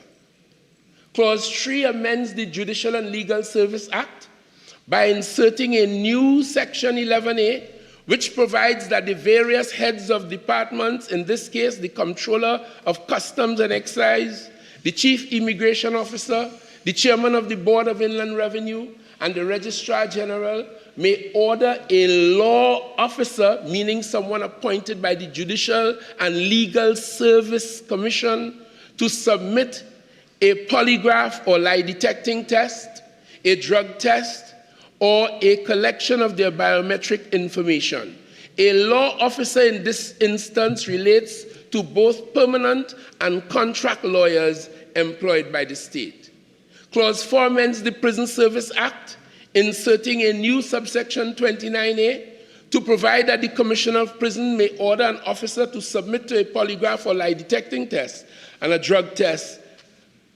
This section applies to officers whether or not they are on duty, a term and a concept and a situation we came across coming out of the Vishal Singh matter, when we had to determine whether officers of the prison service could carry firearms, whether they are on duty or not. And we, this Parliament, resolved that, and that matter is now well behind us, whether they are on duty or not. Clause 5 amends the Defense Act by inserting a new section 243A to provide that the Chief of Defense Staff may order an officer to submit to a polygraph or lie detecting test, a drug test, or collection of biometric information. Similarly, Clause 6 amends the Police Service Act by inserting a new section 77A for the same reasons. The Civil Service Act as well, Clause 7 amends the Civil Service Act, inserting a new section 11A to provide that the various heads of specified departments in the civil service may order an officer to submit to a polygraph or lie detecting test, a drug test, or the collection of their biometric information. And these, as I indicated earlier, are the Customs and Excise Division, the Immigration Division, the Board of Inland Revenue, the Registrar General's Office, and the Transport Division. This proposed amendment applies to those officers who hold substantive posts in these departments as well as those on contract, because contract or substantive, they have the authority, they have the power, and they can hurt us if they are not possessed of high levels of integrity. And what I produce and provide and propose to this House today is a way to measure their integrity in the public protection.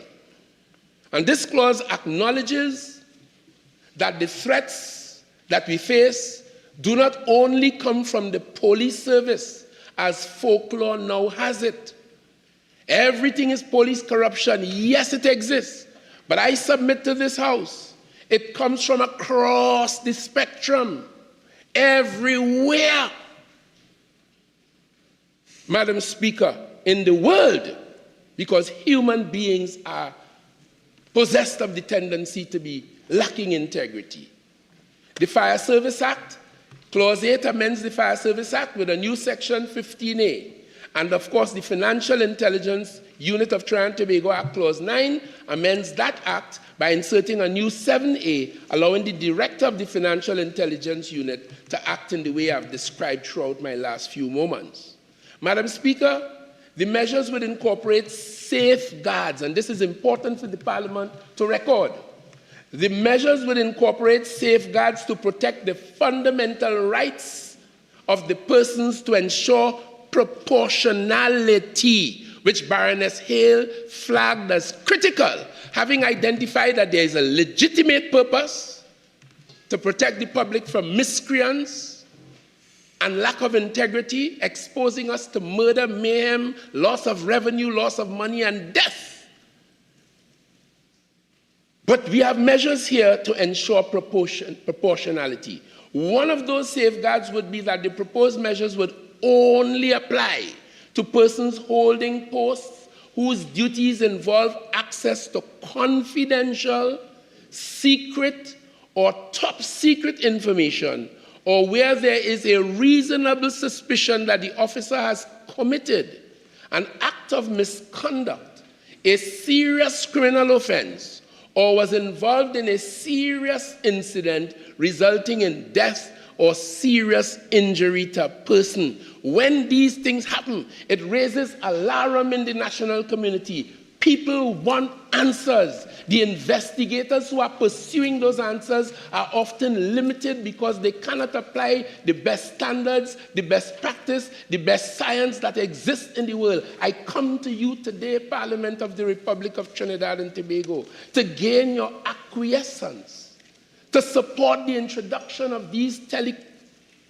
techniques in order to assist investigators, to assist employers, private or public, because I know a private firm in Trinidad and Tobago that uses integrity testing measures before it hires individuals, and it tests individuals working in their firm. They don't fire them, but they put them far from the cash register once they detect any untoward motion or notion or conduct.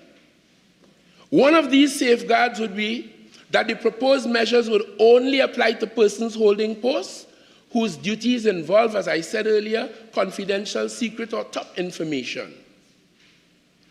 And here is where we must try to find the balance of the right of individuals and the public interest, as was so uniquely and wonderfully expressed and espoused by Baroness Hale in the quotation that I began my presentation with. Madam Speaker, the powers of which I spoke, given to those heads, are only exercisable in specific circumstances.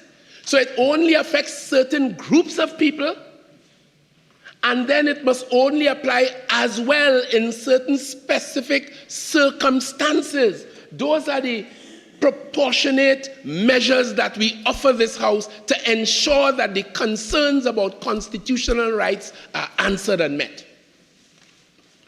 So that where the officer performs an intelligence or counterintelligence function, where the officer works in an office that deals with secret, top secret, or sensitive or confidential information, where the officer is involved in an investigation involving economic laws such as theft, embezzlement, misappropriation, serious or complex fraud, or an act of sabotage or espionage or money laundering, where the officer has access to property that is the subject of an investigation.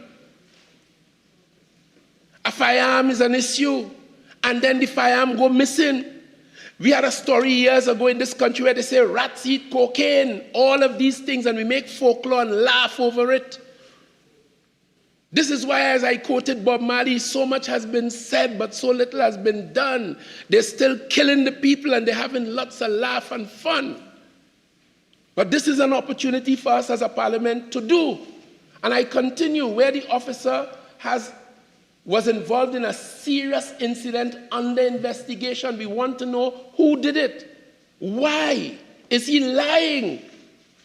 Is he covering up something where the officer is suspected of being involved in serious misconduct or has close ties to a person charged or convicted of a serious offense under the Dangerous Drugs Act, the Anti-Terrorism Act, or the Trafficking in Persons Act?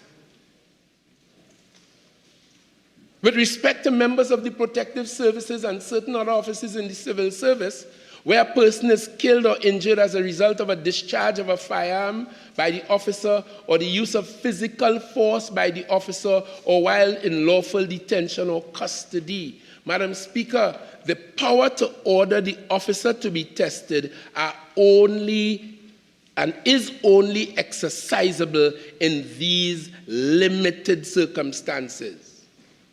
So I would have introduced a few terms that I would now like to define in accordance to the measures that are in front of the House for your consideration today.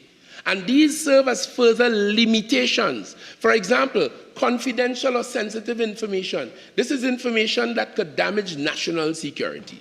Secret information is information that could cause serious damage to national security.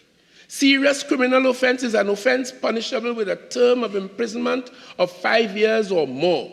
Serious incident is one which results in death or injury to a person or damage or destruction to property. Top secret information is information which could cause exceptionally grave damage to the national security.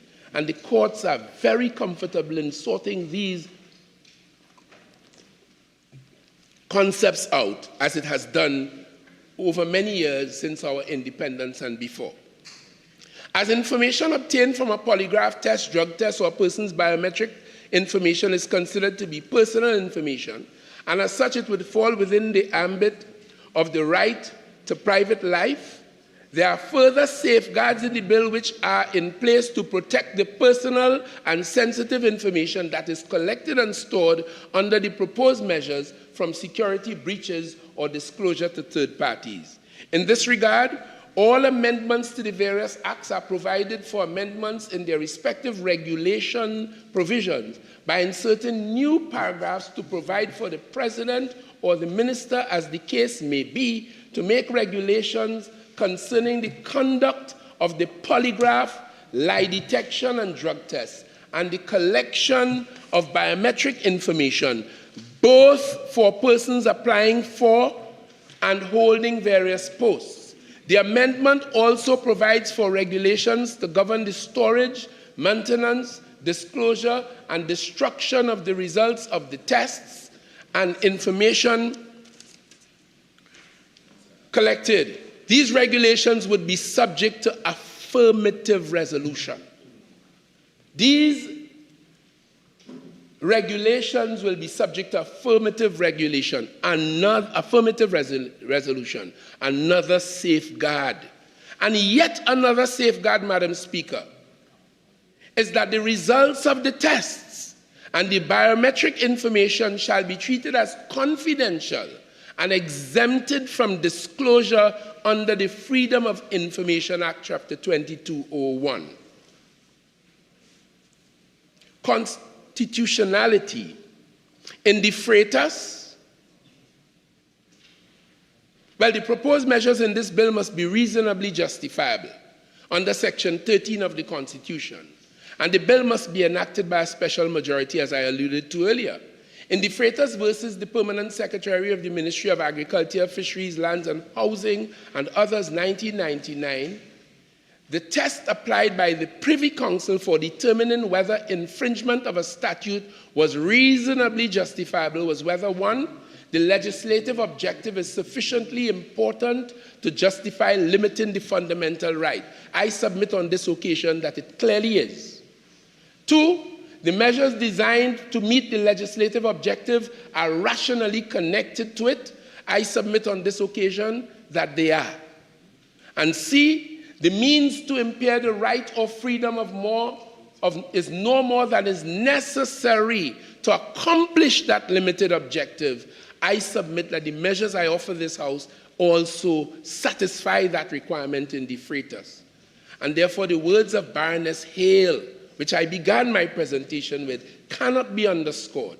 cannot be sufficiently underscored, where she said, "It cannot be the case that every act of Parliament which infringes in any way upon the rights protected in 4 and 5 of the Constitution is for that reason alone unconstitutional." Nothing is inherently wrong with it. Laws are amorphous.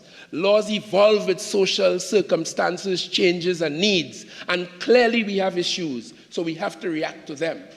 These are both qualified rights. All of these rights are qualified, and they may be limited either by general legislation or in the particular case, provided that the limitation pursues a legitimate aim and are proportionated. What then are the legitimate aims? They are, one, to bolster our national security and our crime resistance efforts. Because you cannot fight crime, and the opposition leader said so. You can't fight crime when you have corrupt elements working inside of these organizations protecting it. Another legitimate aim is to reduce crime, to identify rogue elements in the protective services and certain government departments, to as well tackle corruption in these services, to promote public confidence in the national security arms, and to promote confidence between their personnel and among them. Because I can tell you, there are officers of all of these organizations who worry sick about what their colleague will do if they are not satisfied and confident that the colleague will act as a matter of integrity. And let me, in that regard, very quickly say,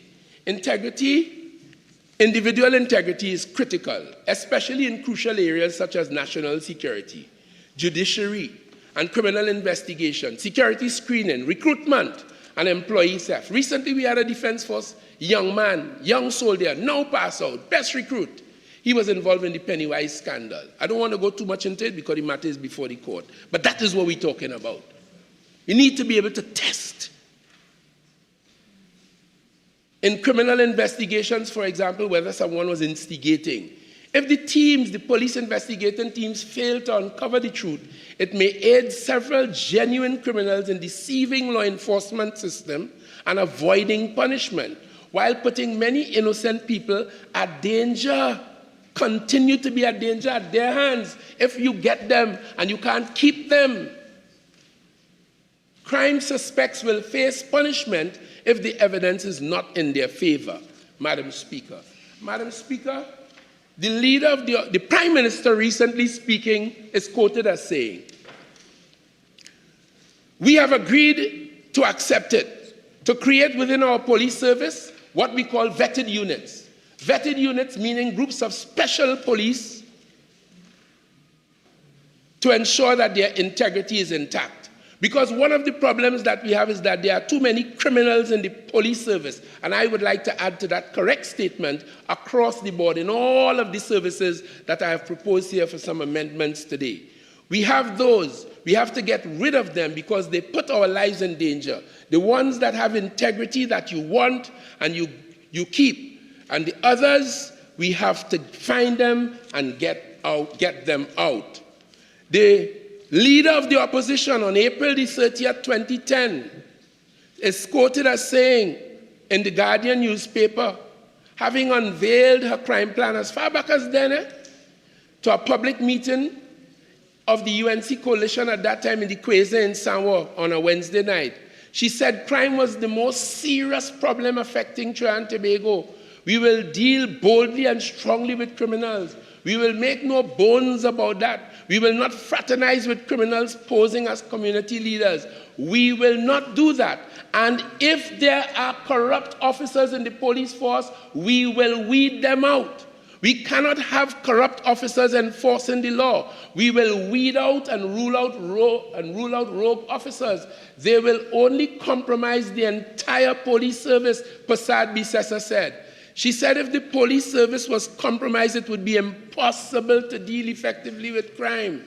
She said that there remained a need to establish a credible justice system in Trinidad and Tobago if the fight against crime must be won. She said her government, if elected, would launch a multi-pronged attack on crime. That was Kamla Prasad Bisesa.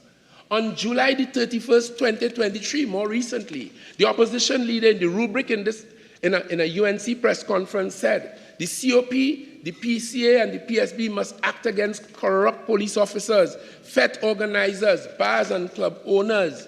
She said the proliferation of noise pollution emanating from these fetes and bars are destroying the mental health of citizens. She outlined a number of things that the police are doing. And she said the country is fed up of these perennially disgusting noise polluters and equally fed up of the disgusting corruption of members of the TTPS who will allow it. When the UNC returns to government, I guarantee that those revolting and repulsive noise polluters will be severely dealt with, along with their cohorts in the TTPS and in the magistracy. You heard that? That is the leader of the opposition.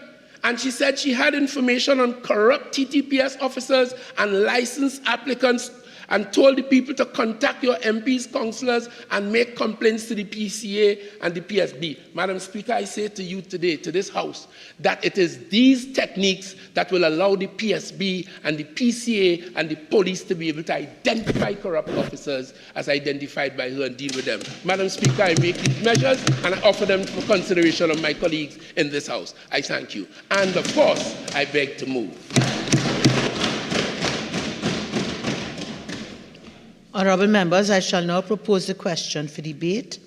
The question is that a bill entitled An Act to Amend the Judicial and Legal Service Act, Chapter 601, the Prison Service Act, Chapter 1302, the Defence Act, Chapter 1401, the Police Service Act, Chapter 1501, the Civil Service Act, Chapter 2301, the Fire Service Act, Chapter 3550, and the Financial Intelligence Unit of Trinidad and Tobago Act, Chapter 7201, to provide a regulatory framework for polygraph and drug testing and biometric identification for members of the protective services and certain officers in the judicial and legal service and the civil service, and for other related matters, be now read a second time. Member for Barataria Salmon.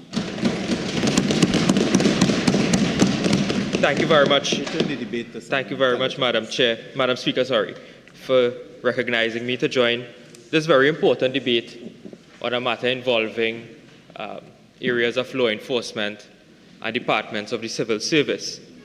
And when you read the tenor of this bill, Madam Speaker, it's really who will guard the guards, because this is a bill about policing law enforcement. It's a bill about causing deterrent activities so that law enforcement don't involve themselves in matters of criminal conduct and dishonest conduct. And I listened to the Minister of National Security pilot this bill, and ideally, Madam Speaker, he really said nothing new, because I had cause to go back to the Hansard of last year, February, where this bill was also piloted, and it was almost a repeat of that entire Hansard contribution. He basically repeated his Hansard contribution from last year. And you would hear, Madam Speaker, that boastfully comes to this House with new measures for us to support. Madam Speaker, this bill was in the second session. This bill was in the third session and it wasn't completed. This bill is in the fourth session and we don't know if it will be completed again. Because the government has a habit of starting the debate on this bill when the session starts and they do nothing, the bill is saved for the next session and carried over. So I don't understand the urgency that they come with now in terms of the passing of this bill, because this was on the Parliament's record in this 12th Parliament since the second session. We are now in the fourth session. So we're not accepting what the Minister is telling us with that, in that regard. So, Madam Speaker, I'm being disturbed by Aruka Maloney. Members, while we understand and appreciate there'll be a little crosstalk, please let's be tolerant. I would like to hear the member for Barataria Sanwan. Please exercise Standing Order 53. Thank you very much, Madam Speaker. And Madam Speaker, this bill, from the outset, the government has indicated that this bill requires a special majority. And what that means is that this bill has been deemed from the onset to be in breach of various sections 4 and 5 of the Constitution.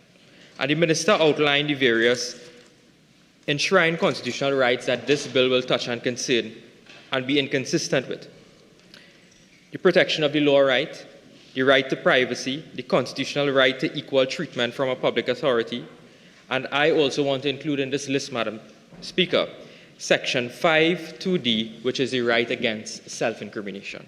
And that's very important, Madam Speaker, because when we pass special majority legislation in the House and you get the required majority, it does not mean that the bill is insulated from challenge.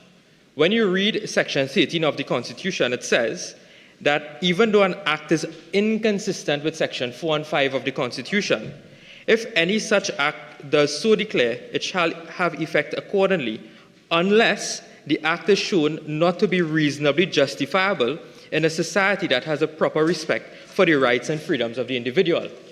What does that mean? It means that the legislative aim must be proportional to the measures that are being enacted. And Madam Speaker, I will go through various clauses of the bill to indicate that the bill may not be achieving a legislative aim at all. And I'll explain that when we go into the entire context of the bill. Because, Madam Speaker, what this means for especially the persons who are listening to us in this Parliament is that you can't take a sledgehammer to kill an ant. You can't do that. The means and the measures must be proportional to the legislative aim. So let's examine what the bill does. The bill is now introducing 3 sets of measures when we deal with law enforcement officers and persons in the civil service department. We're going to introduce polygraph testing or lie detector testing. Madam Speaker, I know it's an unparliamentary word, but it's included in the bill, and I seek your leave to have use of that word. That's understood. The word is not in itself. It's a composite word. Thank you very much, Madam Speaker. The second is the introduction of drug testing, and the third is the collection of biometric information. So we understand what the government wants to do. These are the 3 scientific tests and or collection of data that the government wants to subject public officers to. So who does the bill apply to? Let's look at the first category of persons. It applies to legal officers. Who is a legal officer? It's an attorney at law in various departments that fall under the Judicial and Legal Services Commission. First, legal officers under the Customs and Excise Division, under the Immigration Division, under the Board of Inland Revenue, and under the Registrar General's Department. Let's look at law enforcement officers that it also applies to. It applies to members of the prison service. It applies to the officers of the Defense Force and also the police service. Let's look at the civil service now, the civilians. It applies to members of the Customs and Excise Division, Immigration, Board of Inland Revenue, Registrar General, and this one goes further with respect to the Transport Division. It applies to the fire services and also the Financial Intelligence Unit. So you have a host of various ministries, departments, offices in which this bill will apply to. And why we want this to apply to them, the minister explained that it's part of the integrity testing of these officers who discharge, as we know, very important duties in terms of the national security framework and apparatus of Trinidad and Tobago. But, Madam Speaker, on reading this bill, we have seen and identified areas in which there may be lacuna or there may be some level of inconsistency or lack of information with regards to the definition of officers. So let's go into the granular details of the bill now. We had the overview, the general overview. Let's go into the granular details of the bill. When we look at the definition of officer, so that is being included in each of the acts that we are amending. So when we look at the second act that we're going to be amending outside of the Judicial and Legal Service Act, it's the prison service. The prison service, this is found at clause 4. And the definition here of the term officer would mean, Madam Speaker, the following. Officer includes an expert or consultant on contract or an employee of such expert or consultant on that particular job with the prison service. So it says the officer includes. What does that mean? It means that, of course, we would want to include the prison officers. If we are going to be breaching such important constitutional rights, should we import the definition or refer specifically to the prison officer definition at this particular clause C here, Madam Speaker? And then the strange definition is this thing of the expert and the consultant. It now means that a person who is not part of the public service, it means that this is a person who is hired on maybe a short-term contract for a particular project, a person who is hired to maybe an international expert, will now be subject to polygraph testing, drug testing, and also the collection of biometric information. And that now we have to examine closely with respect to the minister, maybe in the winding up, can give us the rationale for including this group of persons with respect to the experts, consultants, and the employees of those experts and or consultants. And this definition is found also in the FIU amendment, it's found in the police service amendment, and it's also found in the fire service amendment, Madam Speaker. So that's the first issue I have with respect to the definition of an officer. Let's move on quickly, Madam Speaker. When we look at the definition of officer under the Defense Force, now the Minister will well appreciate that under the Defense Act, there are several categories of officers. You have the commissioned officers and you have the non-commissioned officers. In the Act, there are clear distinctions between the both, the commissioned officers and the non-commissioned officers. In the Act, other rank is the definition of those non-commissioned officers. Should we now import that particular definition of other rank within this? Because it seems as though this particular definition of officer may not capture those individuals within that particular framework which the legislation is intended to capture. And that is something we have to look at with respect to the definition under the Defense Force Act. Let's look at the Police Service Act now, Madam Speaker. In the Police Service Act, it deals with, again, officer includes the expert, the consultant on contract, or the employee of such expert or consultant in the police service. Now, Madam Speaker, if you remember, a particular bill was brought to this Parliament previously, which caused amendments to be made to the Police Complaints Authority Act, so that that will explicitly capture SRP officers and municipal officers. This definition here defines officer. When you look at the Police Service Act, it may only capture regular officers. So therefore, we may now have some other officers not being captured by this definition, such as the SRP officers and the municipal police officers. The Minister can probably provide some further guidance on the definition of officer under the Police Service Act within the bill. If you look at the amendment, and I'll probably refer you, Minister, to Act number 11 of 2021, where we would have explicitly, this was a previous bill that was passed in terms of including the SRP under the jurisdiction and ambit of the PC, and we had to make an explicit amendment to that particular bill in order to include them to fall under this particular ambit. Because I know, and we all know very well, that SRP officers are found in almost every division, department of the Trinidad and Tobago Police Service, and they play very critical and important roles within them. And they may in fact be exposed to the secret information, the top secret information, or may themselves be engaging in some conduct that may trip one of these circumstances in which they may be subject to a polygraph, drug test, or the collection of biometric information. So let's leave that as it's with respect to the definition of officers and who this particular bill will in fact capture, Madam Speaker. Now let's look at why we are testing persons. The Minister indicated that there is corruption within certain arms of national security. We hear about it, it's reported in the news. There are certain departments, divisions set up within these particular organizations that will deal with issues of discipline. Some matters may, in fact, engage the attention of the criminal courts also. So this bill really is to test the honesty, to test the integrity of a person by means of science and scientific and sophisticated apparatus and measures. So let's look at the circumstances in which a person will be involved or be captured under this bill.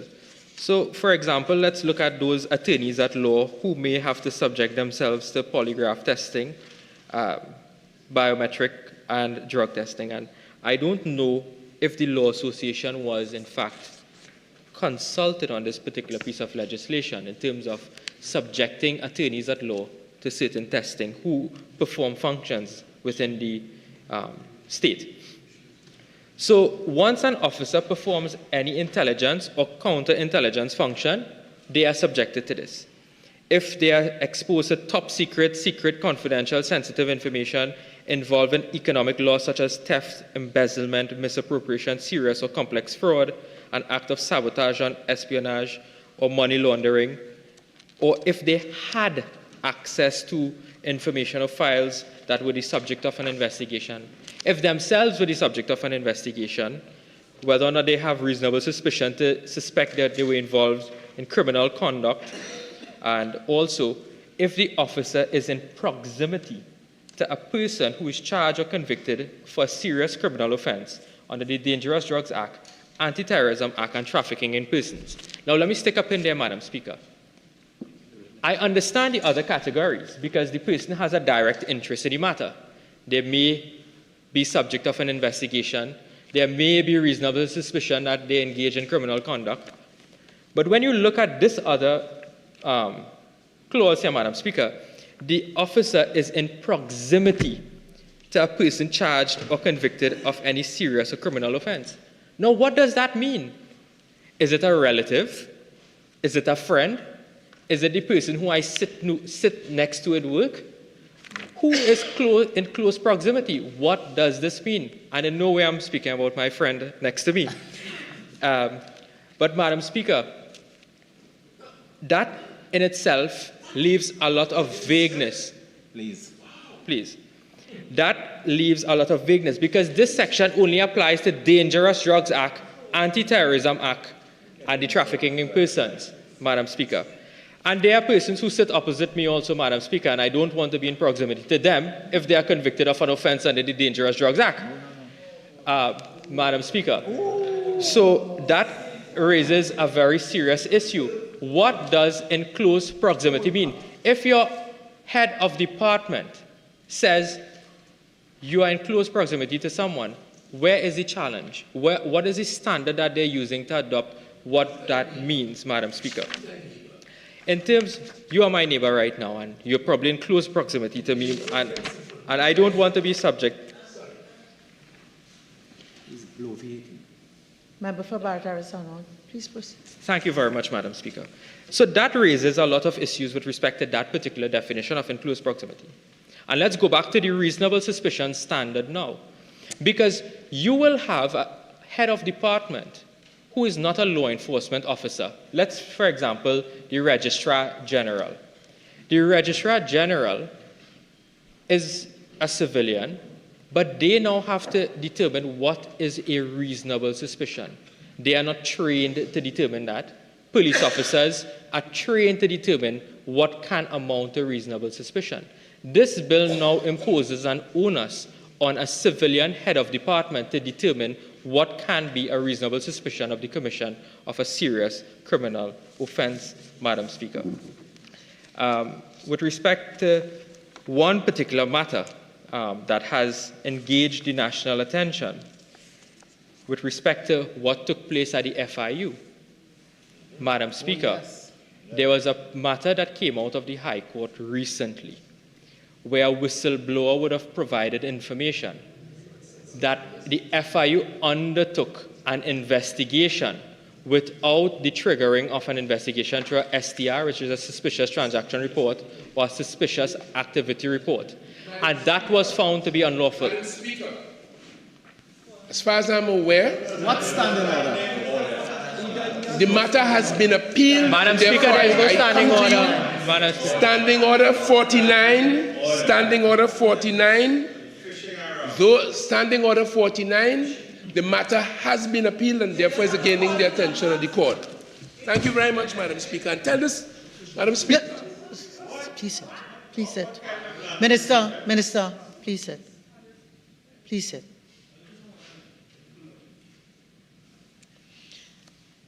Right? The difficulties we find ourselves is that many times people don't observe the standing orders. Okay? And many times people abrogate unto themselves the function of the presiding officer. Okay? So, Minister, you have a standing order to raise? Yes. Please raise the standing order. I raise standing order 49, Madam Speaker, on the sub judice principle. The matter is definitely under appeal. Okay. So, member, while you have mentioned the matter, I'm not letting you go into details of the matter. Okay? So, please proceed. Thank you very much, Madam Speaker. And I will move on. I will press on with respect to the business of the House, Madam Speaker. Just on an indication, can you just tell me when my time will be expired? Mr.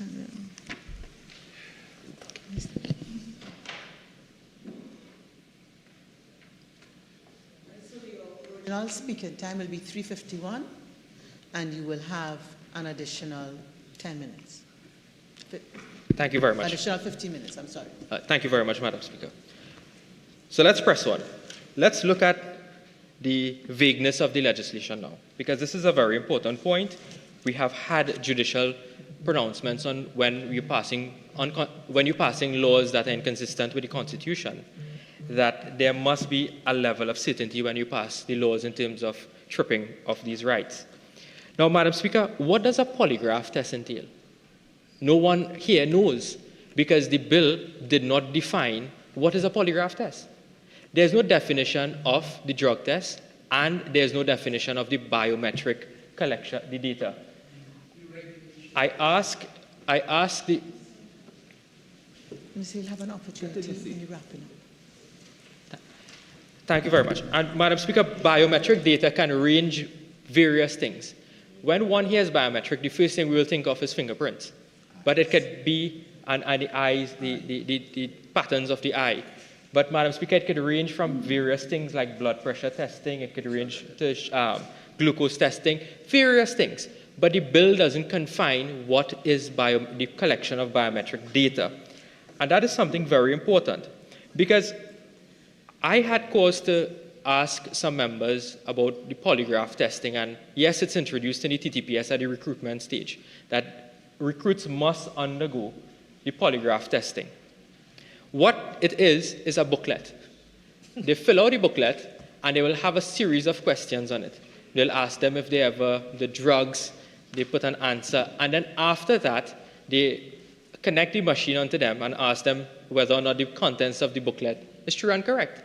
If a positive reading is given or a negative reading, well, that determines whether the person was truthful or not in the booklet. So it's not as though what we see on television, where they place a machine on a person and they cross-examine them, they interrogate them, and it's intense, Madam Speaker. What applies now is not really that in the recruits. With respect to the drug test, what drug tests are they going to administer? What drugs are you going to look for? Because the Act speaks of drug testing. We know the Prohibited and Controlled Drugs under the Dangerous Drugs Act. Again, this bill is specific to the various services, and that also has to be included. For example, in the Metropolitan Police, they also test for alcohol levels. And I'll tell you the reason why they test sobriety in these circumstances. Police officers, prison officers, they discharge a very important duty, and they carry around firearms. And therefore, you would ensure that persons want to be at a level of alertness so that they don't discharge these firearms or whatever other dangerous weapon in their possession in an indiscriminate manner, Madam Speaker. So that is why it's important whether or not we need to understand this bill, what it is going to subject persons to. Now, all of that being said, let's get to the brass tacks of the bill. The government policy is to collect all of this data. We collect the polygraph results of the polygraph test. We collect the results of the drug test. We collect the biometric data. What do we do with it? The bill doesn't address what are we going to do with this evidence, what we are going to do with this information. Because there is no nexus in the bill and the use of the evidence at the end of the day. And I'll explain why I made that statement, Madam Speaker. Because polygraph testing and drug testing as it stands now is not admissible in court. So are we going to use this information for purposes of criminal prosecution, or are we going to use it for disciplinary action? Because we need to start there first to understand why we're collecting this data. Because if you're going to use it for criminal prosecution, there must be amendments being made to the Evidence Act to include this particular evidence to be admissible in court. And there are many issues with respect to the admissibility of polygraph testing in court, because there's about a 60 to 90% accuracy, and we all know, Madam Speaker, that evidence must be both relevant and reliable in court. The issue of expert evidence, and I'll explain why I say that there must be an explicit amendment to the Evidence Act. In criminal matters, the Evidence Act at Section 14D, capital D, indicates that in any criminal proceeding or inquest, any record kept by a government expert relating to anything submitted to him for examination, analysis, or report shall be prima facie evidence of the particulars recorded therein. And then we look at Section 19 of the Evidence Act.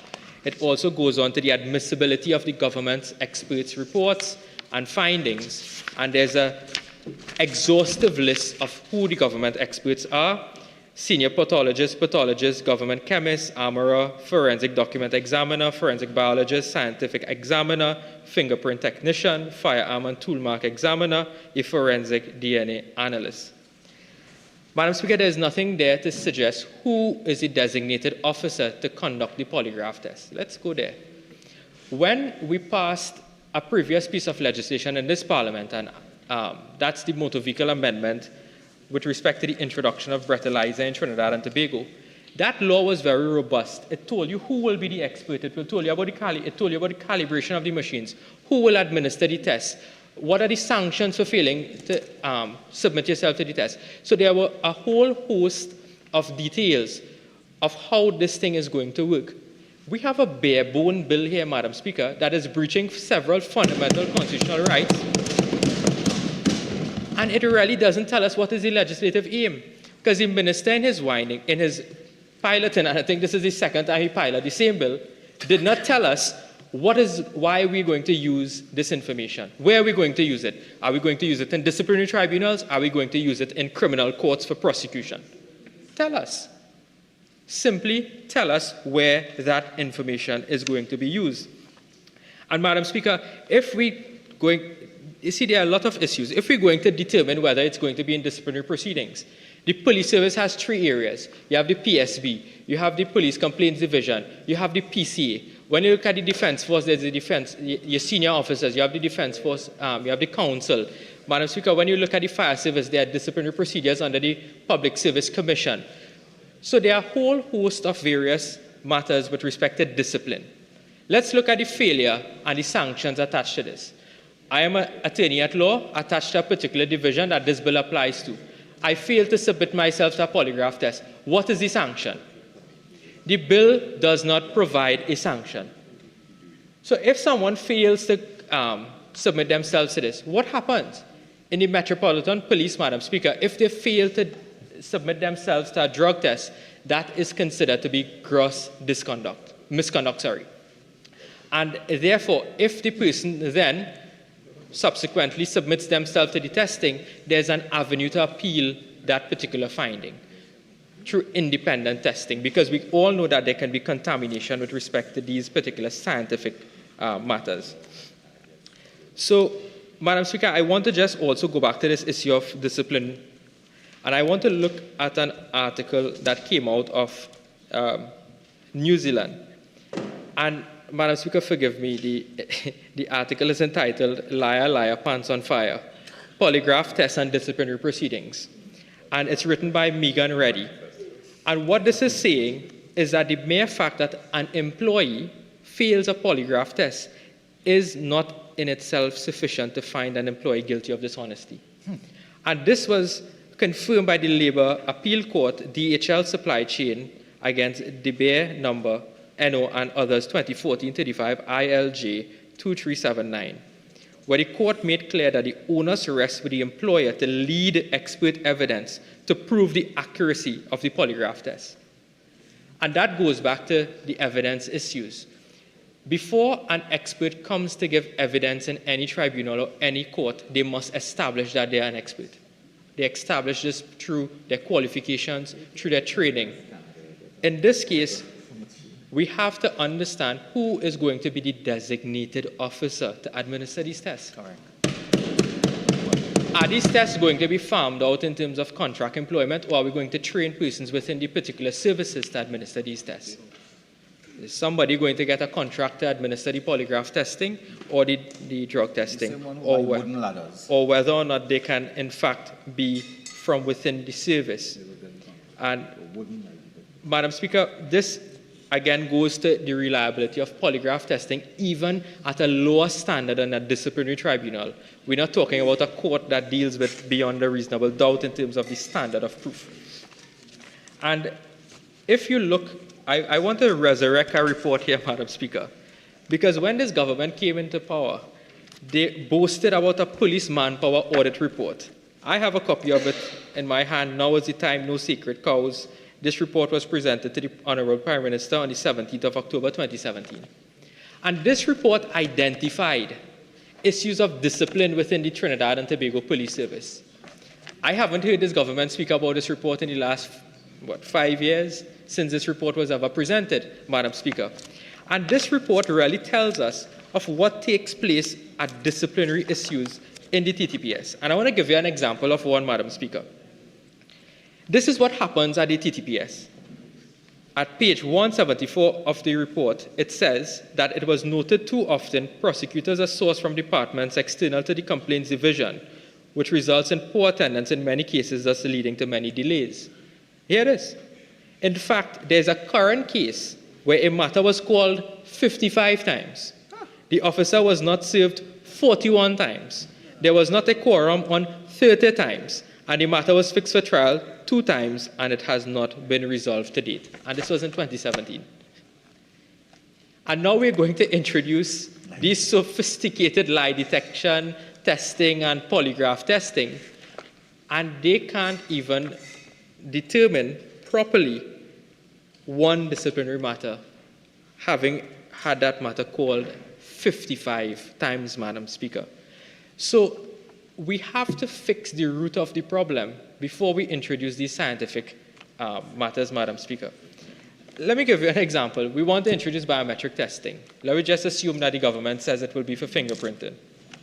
Madam Speaker, if you had to ever go for a certificate of character, you have to walk with a bottle of squeezy in your pocket, you know, because you have to wash off your hand after, because it's black. They make you take black ink and press it on paper physically. Madam Speaker, when you go to any airport in the world, you will do 10 prints through the glass. In Trinidad and Tobago, you have to now go and get this manual rollers and black ink to get to get a certificate of character. And they are now going to talk about the collection of what? Biometric testing. They could have barely buy some wooden ladders for the Trinidad and Tobago Police Service, Madam Speaker. But talking about sophisticated polygraph testing and lie detection, Madam Speaker, could you imagine that?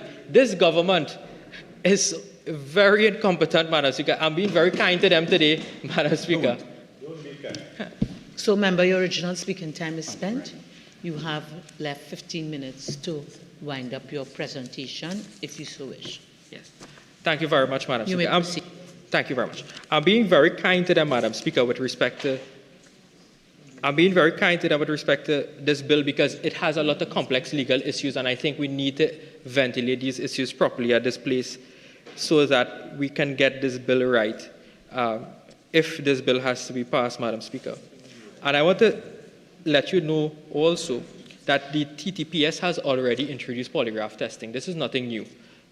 When Captain Gary Griffith was the Commissioner of Police, I have a media release dated the 8th of July, 2019, TTPS to begin polygraph testing of police officers. And this media release would have indicated for the period January 1st to December 31st, 2018, the Southwestern Division recorded the 4th lowest number of serious reported crimes amongst all policing agencies, fewer issues of police indiscipline, and so on, Madam Speaker. So this was already a project that was implemented by the former Commissioner of Police that they got rid of. And while I'm on this point, Madam Speaker, under the leadership of Kamala Persad-Bissessar and the UNC government, we brought serious crimes down to the lowest level for the period 2010 to 2015. We did that. And we did that without the use of polygraph, drug testing, and or the collection of biometric information, Madam Speaker. So you have to understand the concepts and the environment in which we operate in, Madam Speaker, in terms of the accountability and the competency in terms of the management of the resources of police service. And within the police manpower audit report, they spoke of accountability. And this particular report spoke of the establishment of a police inspectorate. I know the government has now said that they want to introduce special vetting units within the TTPS, Madam Speaker. This has now superseded or overridden the decision or the recommendations of the police manpower audit report, which says that you must establish a police inspectorate in order to monitor behavior and also disciplinary matters with respect to the TTPS. The prison service has a prison inspectorate also, but I'm subject to corrected in terms of the resources being given to that particular department. Madam Speaker, another way for accountability of police officers, especially are through body cameras. My friend from Orpwich East would have raised this matter previously. They bought the body cameras, but they forgot to buy the charger. They forgot to buy the chargers for the body cameras. So I can imagine when they get these sophisticated polygraph testing machines, what might occur with that, Madam Speaker. I don't want to imagine what might happen with those particular sophisticated equipment. Madam Speaker, I want to move on to another point with respect to polygraph and how the court views this in Trinidad and Tobago. And this is very important because there was one decision, and this matter I don't believe is under appeal. It's Christopher Stanley Claus against the Chief of Defense Staff, dated the 21st of June 2023, CV 2023-01042. And this matter dealt with a recruit challenging the decision of the Chief of Defense Staff to impose a polygraph testing with respect to the recruits of members of the Defense Force.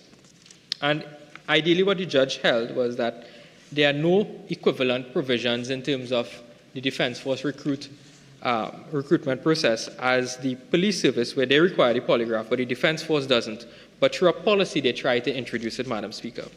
And what the judge had said in this matter, and I look at paragraph 37 of the judgment, and I want to quote from it. The judge said, polygraph tests are not foolproof, and factors such as nervousness and anxiety may affect the outcome and lead to failed results. So this is the judge explaining the polygraph testing. He said, given the manner in which the defendant states that a failed test result is used and the impact same can have on the future of potential recruits, information as to the accuracy of the test and some measure of certainty as to the relevance and applicability of the questions asked should be provided by the TTPS. If the CDS holds the view that polygraph testing would assist in the vetting exercise so as to determine the suitability of recruits, then amendments should be effected to the applicable Defense Force legislative framework so as to include a provision similar to the police service regulation.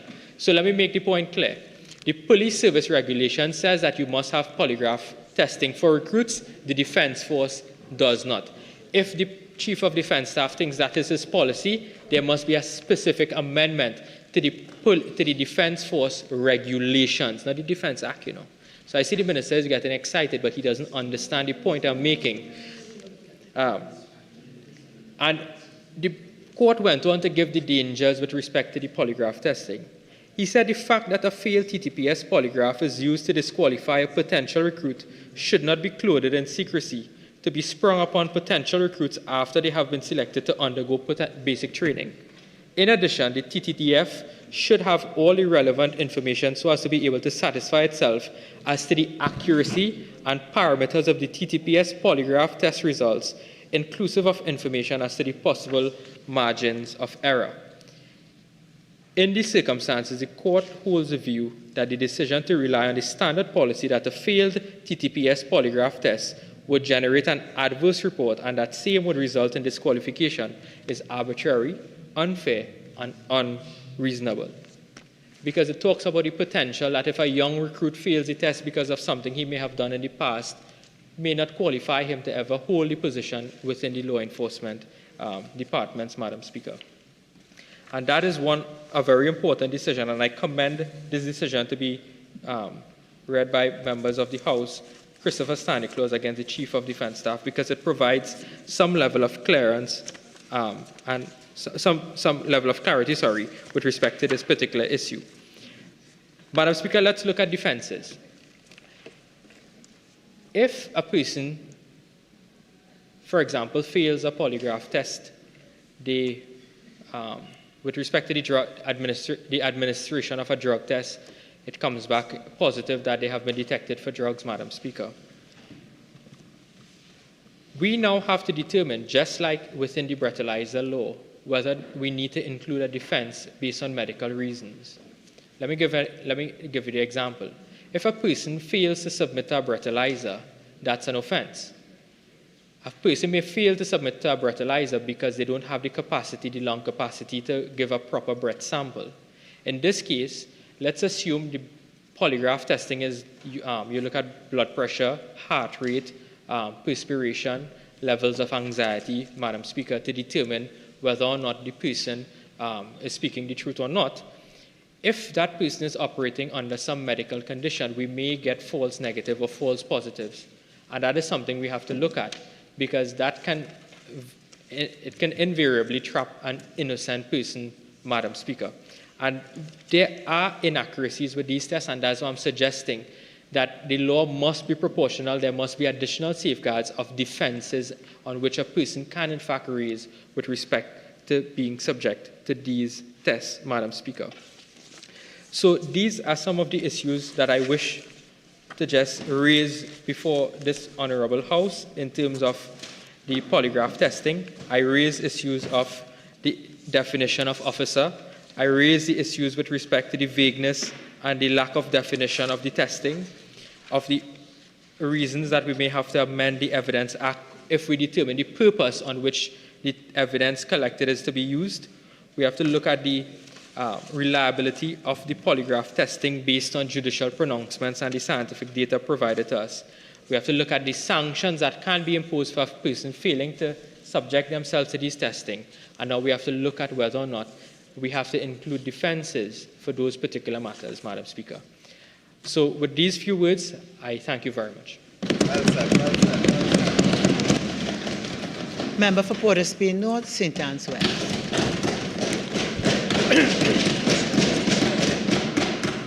Thank you very much, Madam Speaker.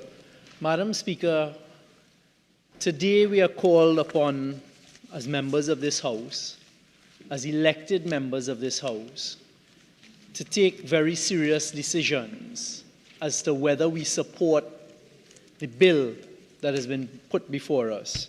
And having listened quite carefully to the member for Barataria Sawo, the compelling question that has remained unanswered at the end of his contribution is the opposition willing to support this piece of legislation that has been put before the House?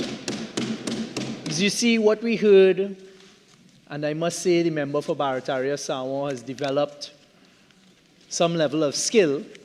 What we have heard for the last 45 minutes, I believe, is a rambling of points, none of which say whether the policy that is before this House today is a commendable one, whether the policy that is before this House today that I will spend some time on is a legitimate one and one that they are prepared to support. So through you, Madam Speaker, to the population, what we're here today, because you would not have picked it up previously from the previous speaker, is we're here today to take a decision to provide certain elements of the public service, and in particular those charged with responsibility of law enforcement and other areas that affect national security, in particular, with the power and the ability to perform certain testing in very specific circumstances. It is not for every police officer, it is not for every prisons officer, every fire officer, every attorney, legal officer in specific positions, but very carefully considered positions where you are exposed to information that will affect not only national security, but possibly ongoing operations, the planning of operations, etc. This whole bill is to facilitate, with one pillar, a fight against corruption that unfortunately has become a cancer rooted in our society.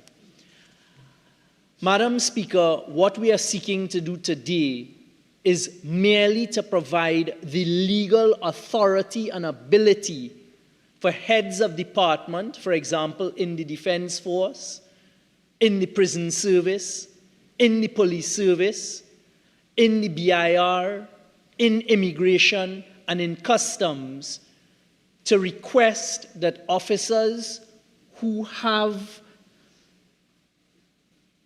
an ability to see specific intelligence reports and other very sensitive information be subjected, for example, to polygraph testing. So when we heard quite the submissions on the evidential value and whether it could be used for evidence, that does not arise, quite simply. All we are seeking to do here today is to give, for example, the Commissioner of Police the authority to request that an officer undergo polygraph testing in specific circumstances. Right now, they have persuasive powers. So the example that he referred to, my friend, from Barataria Sawa, of a former Commissioner of Police quoting from a newspaper report saying that he wanted to polygraph officers, and I believe it was in the Southwestern Division at the time, and that they refused. The critical point that was very quickly skimmed over is that they refused. This now is the legislation being put in place to compel them to undergo the polygraph testing, and that is what we're seeking to do. Because when they refuse, all you do is you transfer them. Those who were subjected and allowed themselves to be polygraphed, when they passed it, they were allowed to continue in post. And that is a good example to give to the country as to why this legislation is necessary. You see, in that particular instance, the Southwestern Peninsula, unfortunately, has become a gateway, a gateway for a lot of illicit and narcotics, firearms, even animals, for human trafficking, and these types of things. So the Commissioner of Police at the time wanted to make sure that the officers there were properly vetted and were not part of the problem. You see, I can say as a former Minister of National Security, very often you're provided with intelligence reports. And these intelligence reports, whilst not evidential, will point at certain corrupt activities taking place. And included very often in these may be officers in customs, in immigration, in prison service, in the police service, in the BIR and other areas, behaving in a manner that is skirting on illegality and has the ability to compromise what is required to be done legally. So in that instance, you don't want officers who are part of the criminal organization, because it happens. The vast majority of these services are not corrupt, but all it takes is a couple corrupt persons in key and critical positions to undermine a whole operation. So, for example, the police, the customs, immigration, planning and operation, all it takes is one officer to provide that information to the criminals, and it would have undermined the whole operation and ensured that it would not be successful. So to the population who is interested, because the population is interested, the vast majority of us anyway, in finding ways to combat corruption, in finding ways to allow the Commissioner of Police, the Commissioner of Prisons, the Chief Fire Officer, the Head of Immigration, the CIO, the Chief Immigration Officer, the Head of the BIR, and these officers to weed out corrupt persons. Another point I'd like to make at this stage, as I listen to the member for Barataria Sawa, you would have believed that these are not amendments to parent legislation. So, for example, when he spent a lot of time talking about, well, here you refer to an officer, but shouldn't you define the prison officer? It is actually an amendment to the Prison Service Act. And in the Prison Service Act, it will list exactly who it is referring to. And I will get to some of the specific points that were raised in a short while.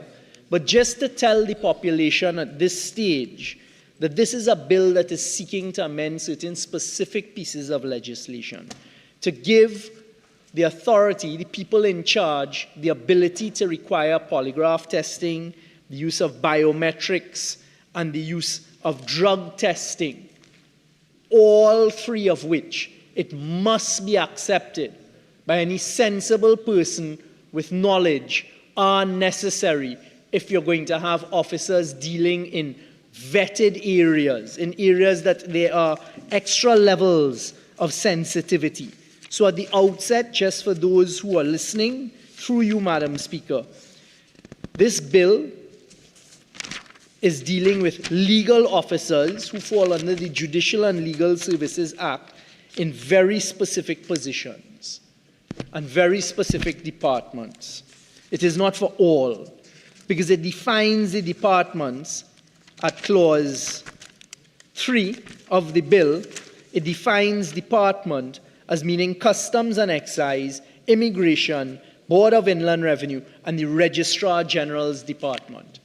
And for the population to understand why would the government want to provide the heads of these departments with the ability to require and to call upon a legal officer in any of those entities to be subjected to polygraph testing, drug testing, or biometrics. Let's use, for example, the Registrar General's Department. The population is well aware that, unfortunately, there have been instances, and it would have taken place in the Registrar General's Department, of land deeds being interfered with, or birth certificates being created, or death certificates being created, because all of these things have legal purposes.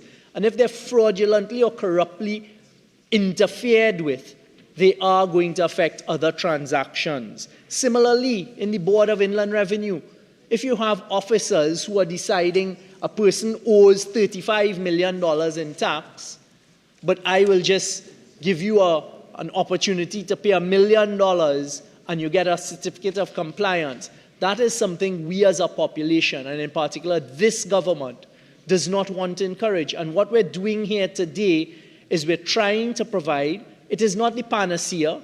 It is not going to miraculously wipe corruption off of the face of all of these departments, but it is going to provide the heads of the departments who are charged with the responsibility in very specific circumstances to require legal officers in the first instance in those departments to be subjected to certain testing.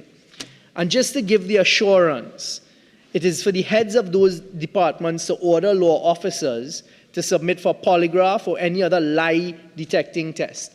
Another point that was made, which is a ruse, is a red herring, if I may say so respectfully, is it doesn't identify what kind of polygraph test or what kind of biometrics.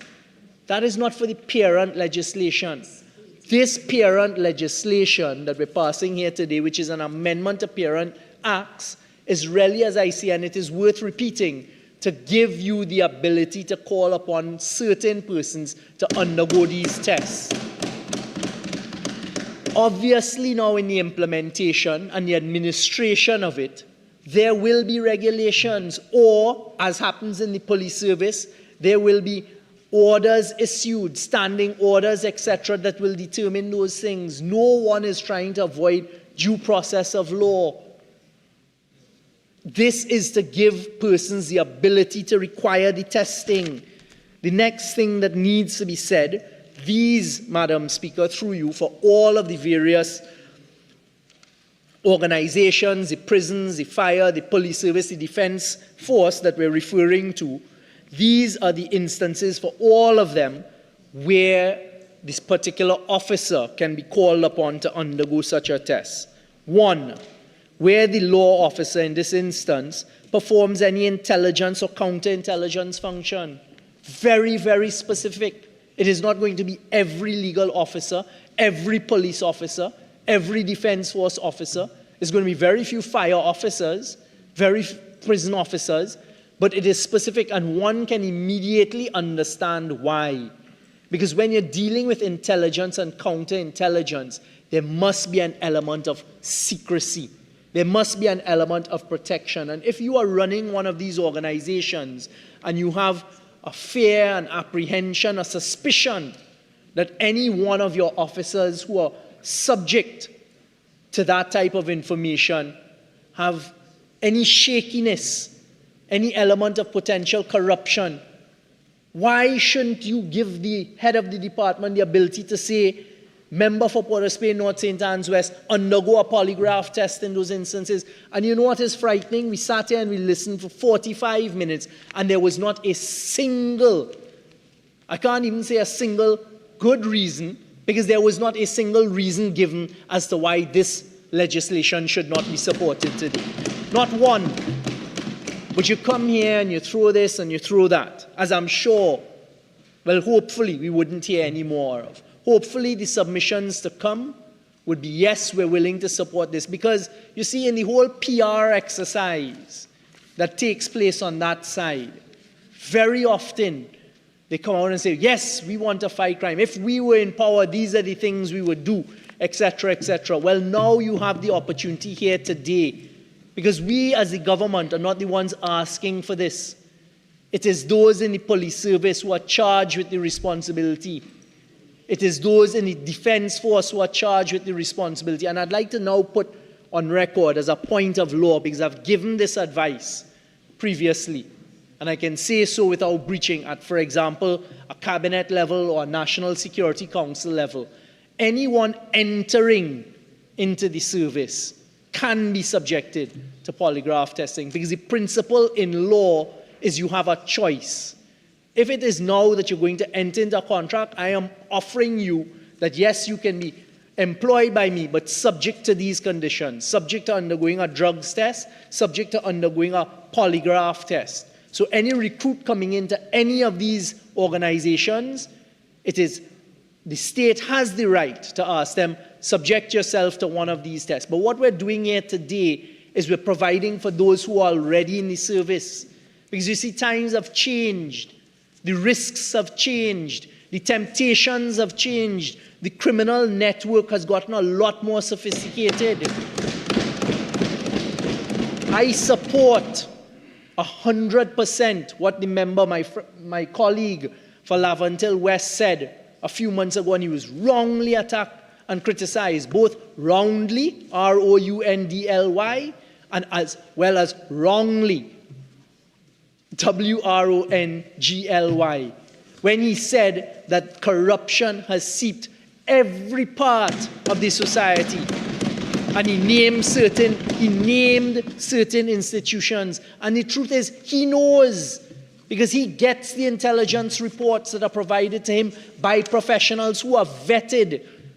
And to let the population know as well, there are already units, for example, in the police service, where you are required to be polygraph tested every few months to remain in the unit. The special branch, the MOPS, and other areas. There was a particular unit that was set up under a former commissioner of police not too long ago, an operational unit, and you had to be vetted to enter that. And you know, the best of the best who want to enter these units do not mind subjecting themselves to a polygraph test getting in and to stay in the unit. And the effectiveness of the units depend on the ability to trust, the ability to know they're operating with integrity. And unfortunately, from a human point of view, very often a big stick is required. And if you know you're going to be polygraph tested, you know you're going to be drug tested, you are less likely to go down the wrong path. It is a deterrent, as the Minister for National Security reminds me. The second instance where any one of these officers, and it is not all, I repeat, would be subject to polygraph testing, drug testing, or biometrics, the collection of their biometric information, is in this instance a law officer assigned to a section, unit, department, or division where top secret, confidential, or sensitive information, access, process, or stored. Again, you heard no one deal with that because it is recognized immediately that if that is an area that you're operating in, secret, sensitive information, well, then you should be subject to these things. It is not every day you come in, and even if it is, so what? If you are operating above board and you're operating without fear of contradiction, that you're doing anything corrupt or lacking integrity, you would subject yourself to it. The next area that you can be subjected to and called upon once these heads of department are given the ability to call for polygraph tests, drug testing, or that you provide your biometric data, is an officer who is part of or involved in an ongoing investigation involving economic loss such as theft, embezzlement, misappropriation, serious or complex fraud, or an act of sabotage or espionage or money laundering. Madam Speaker, I pause there because I am certain that all of our citizens who are listening understand again immediately in this third category why it is that you would want the highest levels of integrity of people to be operating in that arena. If you have an officer involved in an ongoing investigation involving economic loss such as theft, embezzlement, misappropriation, serious or complex fraud, or an act of sabotage or espionage or money laundering, is it that there are certain people that don't want to support this legislation because they are concerned and worried about ongoing investigations in those areas? Because I can't for the life of me understand. I have not heard any good reason, because as I said, not a single reason has been proffered thus far as to why this legislation should not be supported.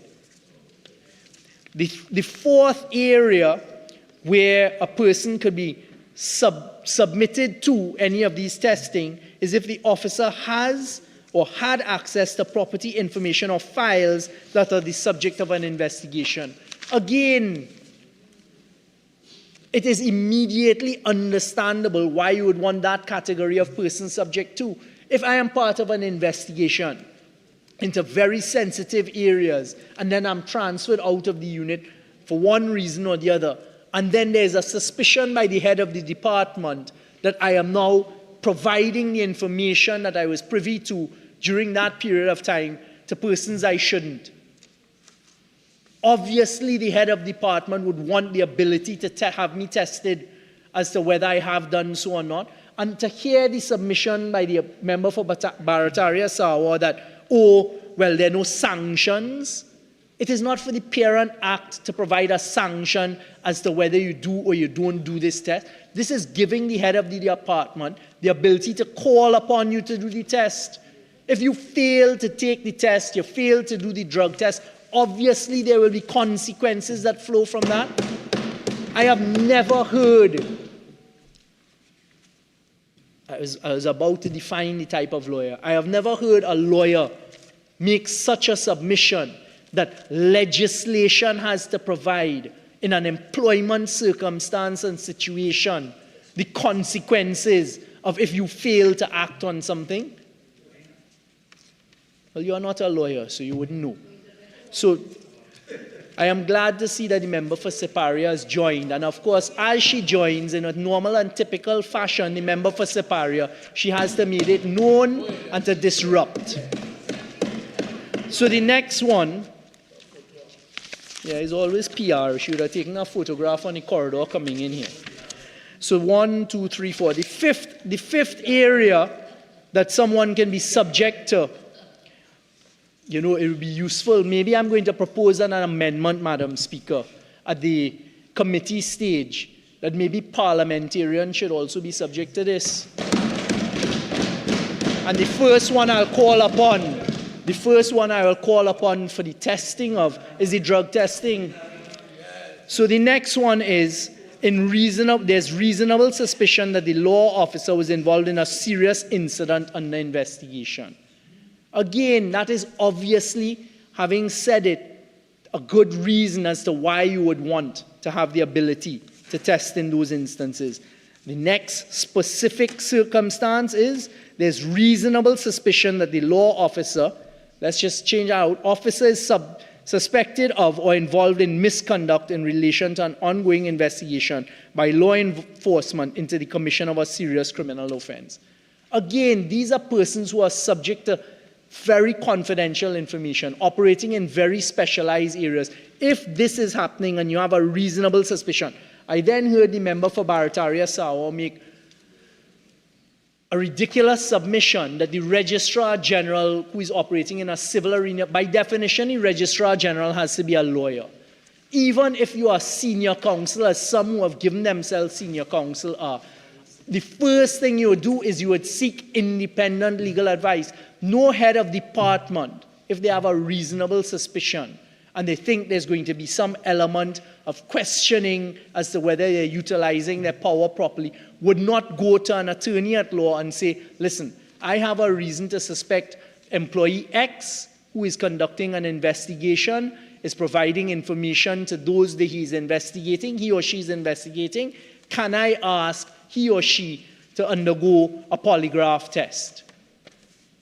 So you can't say, well, because unless you're a lawyer, you can't apply the law. For example, it's the Chief Immigration Officer or Commissioner of the Board of Inland Revenue. Obviously, they will seek legal advice. The next instance is the duties performed by the officer in relation to his office post or activities involves having access to or dealing with top secret, secret confidential information, or confidential or sensitive information. It is obvious, Madam Speaker, why it is that these are the instances, and the very limited instances. So let them not create this fear that it is every police officer or every legal officer who's at the Board of Inland Revenue or operating in customs and excise who would be subject to this. No, these are the very specific instances. The next submission I heard is this one. An officer who is in proximity to a person charged or convicted of a serious criminal offense under any of the following acts. Any layperson reading that, because the first principle of interpretation of legislation is literal. You take a literal reading of it. There's no magic in that word. And it goes on, Madam Speaker, to have certain definitions as to what it is. And this continues. It is the same wording, practically the same wording with a few changes for the prison service, for the police service, and for the defense force. Madam Speaker, this legislation is absolutely necessary. And to have heard a submission at the outset that this is the third time, the fourth time that we've come here to debate this, it comes down to the question I asked at the start of my presentation, and a question that I expect whoever is the speaker on the next side that gets up to enter the debate will immediately answer, because the population wants to know. The public wants to know, is the opposition prepared to provide their support for the policy and the principle that in these very specific instances, heads of department, the Commissioner of Police, the Prison Service, can call upon certain officers to be subject in very specific circumstances that have just taken the time to go through, and call upon them to have a polygraph test or a drug test or to provide their biometric information? That is the question that we want answered, because that is what will then lead. If there are changes that you think are necessary from a drafting point of view, we've done this 100 times before. We can deal with those issues at the committee stage. But we need to hear, are you going to support it? Are you really prepared to do what you can as a parliamentarian in the fight against corruption? Or is it only lip service on a platform or otherwise to say, if I were, or when I get back in power, which will not happen, because there's enough problems in the camp as to who will be leading. So answer those questions for us. So now, Madam Speaker, this bill, Mr. Deputy Speaker, this bill does require a special majority. And the answer for that is obvious. And it does fulfill the test of Surat and the test of Section 13 of the Constitution. Member, before you proceed, you have just about 2 more minutes of your initial speaking time. You have an additional 15. Care to avail yourself? Yes, please, Mr. Deputy Proceed. Speaker. Thank you very much. If this bill did not require a special majority, it would have already been implemented and been utilized by those who have asked for it. And it is worth repeating at this stage, Mr. Deputy Speaker, that this is not the government asking for it. I want the population to understand and to know that it is those who have the responsibility for the police service, those who have the responsibility for the prison service, and for the defense force, and for the Board of Inland Revenue, and for the immigration, and the officers in these very, very sensitive areas, to give them the power and the ability to ask the officers in those sensitive areas in very specific circumstances to undergo a polygraph test. And let me put on the record here, there is no one on this side of the government who has said or will say that a polygraph test is foolproof. But it is a pillar, it is an opportunity, it is a tool to provide those who are the heads of the department for an assurance of an integrity in a department. That's all it is. It is a tool. And it is utilized worldwide. And there is no element whatsoever of this entering into evidence and this is a tool to be used in ensuring that persons are acting with integrity in very, very sensitive offices.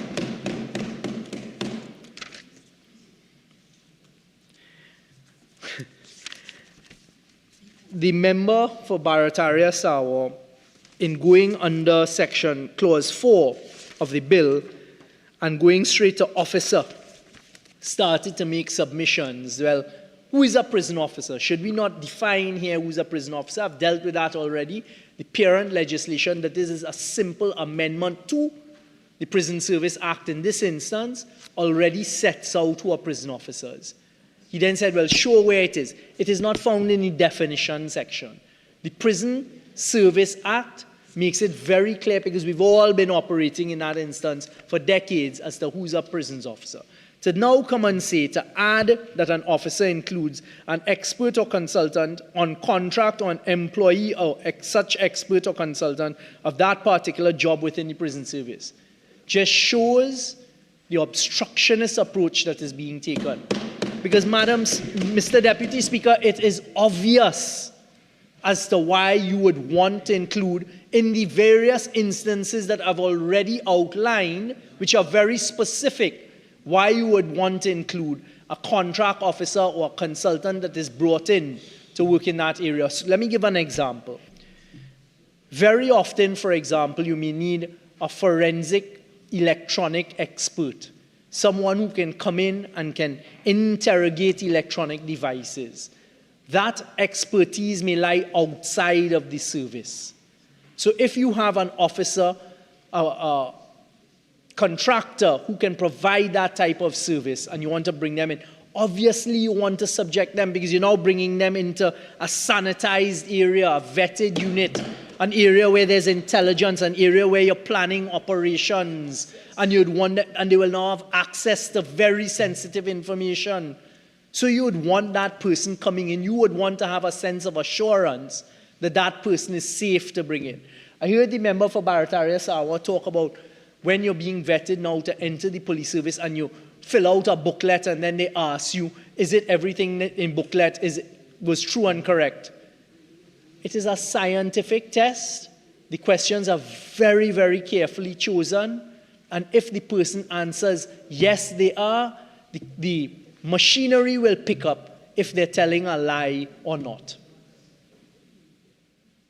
So, Mr. Deputy Speaker, to hear some of the submissions being made, which are really red herring submissions, without the answering of the critical question, leaves the population to wonder. Or maybe they shouldn't wonder too much anymore. They're enlightened as to whether those on the opposite side are really interested in making Trinidad and Tobago a safer, less corrupt place. And until we hear the definitive answer to that question, are you prepared to support this principle? The answer is no, they are not in support of a better Trinidad and Tobago. The next point is, when they talked about the Defense Force Act, and if you have the Registrar General and the head of the department, whether they can determine reasonable suspicion. I've answered that already. They then threw out these concepts that they obviously pick up in Law 101 somewhere or the back room. Vagueness of legislation. What vagueness of legislation, Mr. Deputy Speaker? He said the bill does not define what is biometric testing. As I've said at the outset, and I will repeat here, for those who are awing and oohing and eyeing on the other side, this bill is simply to give those in charge the ability in very, very specific circumstances, the power and authority to call on certain officers to undergo these types of testing. And the types of testing will be defined by administrative instructions, by orders, by regulations, by standing orders in the police service, in the defense force. It is obvious they don't understand how national security operates in these areas. No nexus between what we do with the results of the test for. That was actually a submission that this legislation must set out. These tests are to be used for circumstance A, B, C, D, E. These tests are to be used to determine the integrity of the person who's being subjected to the test in very specific circumstances. And it will then be for the head of the department to determine what the next steps are. And this is not something that is foreign in the least. Right now you have those in charge of the police service, when they have problems with certain officers, they transfer them away from where the problem may be. You have the same thing happening in the prison service. The same thing may happen in the defense force. There's less of it there. So, Mr. Deputy Speaker, another point. If you are going to use it for prosecution, it cannot be used as evidence. There is nowhere in this legislation, nowhere in the submission of the Minister of National Security who piloted it, there is no suggestion whatsoever that any of this is to be used for charges, criminal charges, and as evidence towards criminal charges. No, it is to be used in the proper administration, the proper running of these various departments. The bill does not provide for sanctions. It doesn't, if you don't submit to drug testing. The bill does not need to provide for the sanctions in those instances. This bill is to permit the state via the heads of the department to request the testing, which is what I've spent great lengths trying to explain.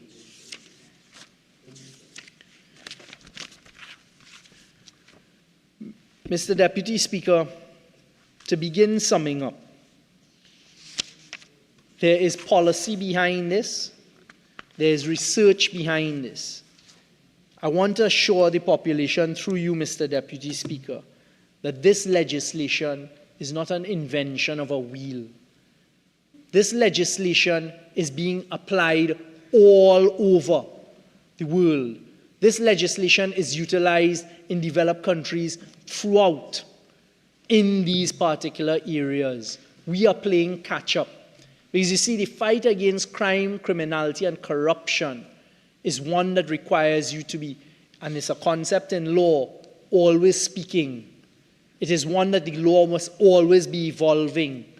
So we look for the support of those on the other side for this legislation. Because you see, this isn't for the government.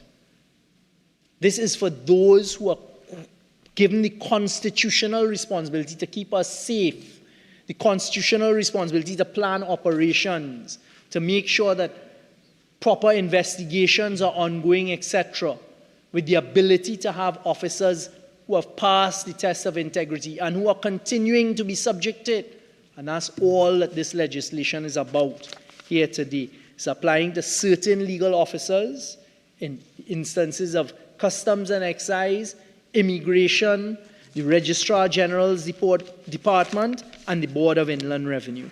It's applying to certain prison officers, certain Defense Force officers, certain police officers, certain officers in the Civil Service Act outside of the lawyers in the BIR, the Customs and Excise, Immigration, and the Registrar General's Office, and the Financial Intelligence Unit as well. The Financial Intelligence Unit legislation already has very, very tight secrecy legislation, sanctions, etc., in the legislation, the parent legislation.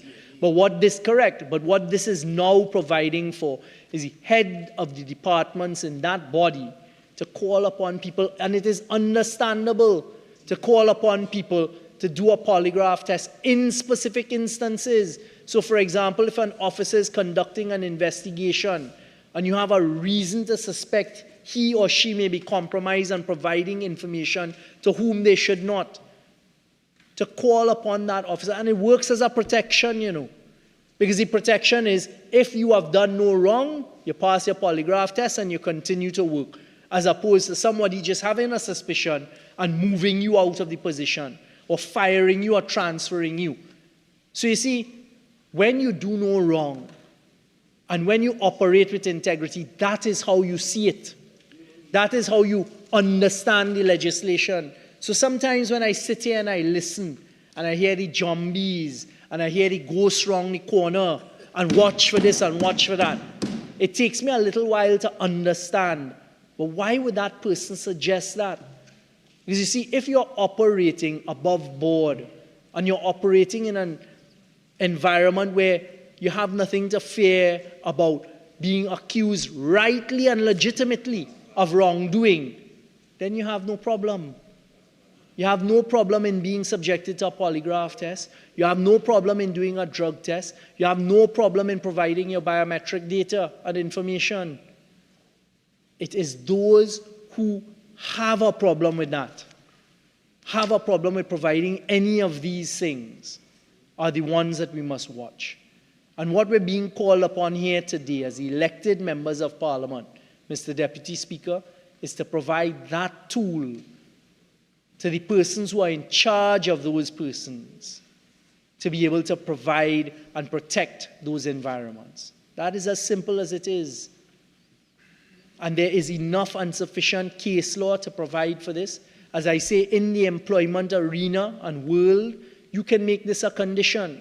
But what you can't do is change it in the middle of a person's employment. And that is what this legislation is seeking to do.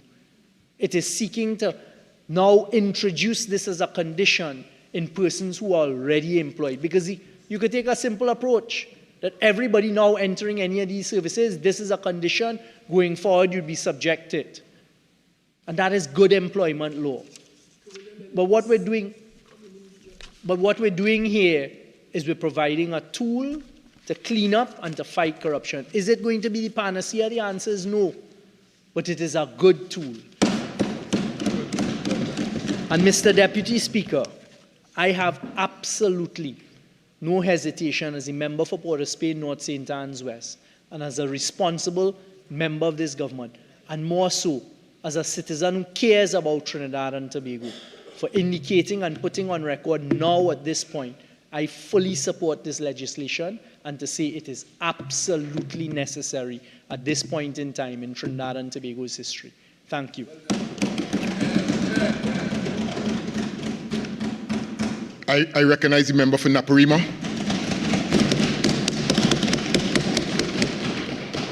Thank you very much, Mr. Deputy Speaker. I listened patiently to the member for Port of Spain North, St. Anne's West. And as I listened, I got a feel for why Trinidad and Tobago is in the predicament that it is today. Because what we have is the member, Port of Spain North, St. Anne's West, asking us, the key question today is the UNC going to support the bill? That is not the key question. The key question is that we are here to share ideas, to improve your bill, and to hope that you would listen, so at the end of the day, Trinidad and Tobago will have good law. We will, and Mr. Deputy Speaker, we talk and run. Listen and learn. Address the chair. This is law class 204. Address the chair. Mr. Deputy Speaker, if he sit down and learn, if the member sits and learn, he will become a senior counsel. But he does not learn. He talks. The honourable member said that, we're here to support the bill, but he himself suggested an amendment that the law should be applicable to MPs, and we say it should be applicable to cabinet ministers, and all on that side. And I'll deal with that later. We have some questions that will make this law better. They are valid questions. What we want to know, for example, who will conduct these tests, and are they qualified so to do? Where will it be stored? Which agency will do it? Is it no? Will it be centralized agency that will conduct these tests, or each department or the defense force, the police service, the prisons will conduct separate tests? We wish to know, because you see, Mr. Deputy Speaker, please sit down. No, please sit down. Member, please. Okay. Yeah. You have not given me. Proceed. Yes. We have valid questions about the capacity of the government to implement and operationalize this piece of legislation. Mr. Deputy Speaker, you know why we are on the EU blacklist? It is because the EU has said we have passed the laws, but they have no faith in Trinidad and Tobago to operationalize it. And we have valid questions. The member for the Minister of National Security indicated that there is a DNA data bank, and we are already collecting DNA tests from but let's ask the custodian. Let me ask, the Parliament prepared in 2011, when there was debate on the DNA Act, the Administration of Justice, big word, acid bill 2011. Here are the questions that were asked in 2011. Where are we now? 2023.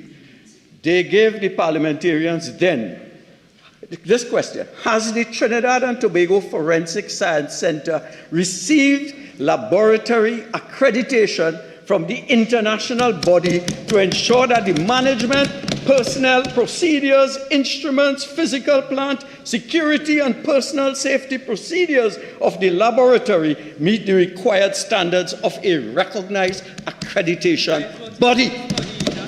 They asked that in 2011, and we ask it today. Do we have an accredited forensic science center that will be the repository of this sensitive information on individuals and citizens in our society?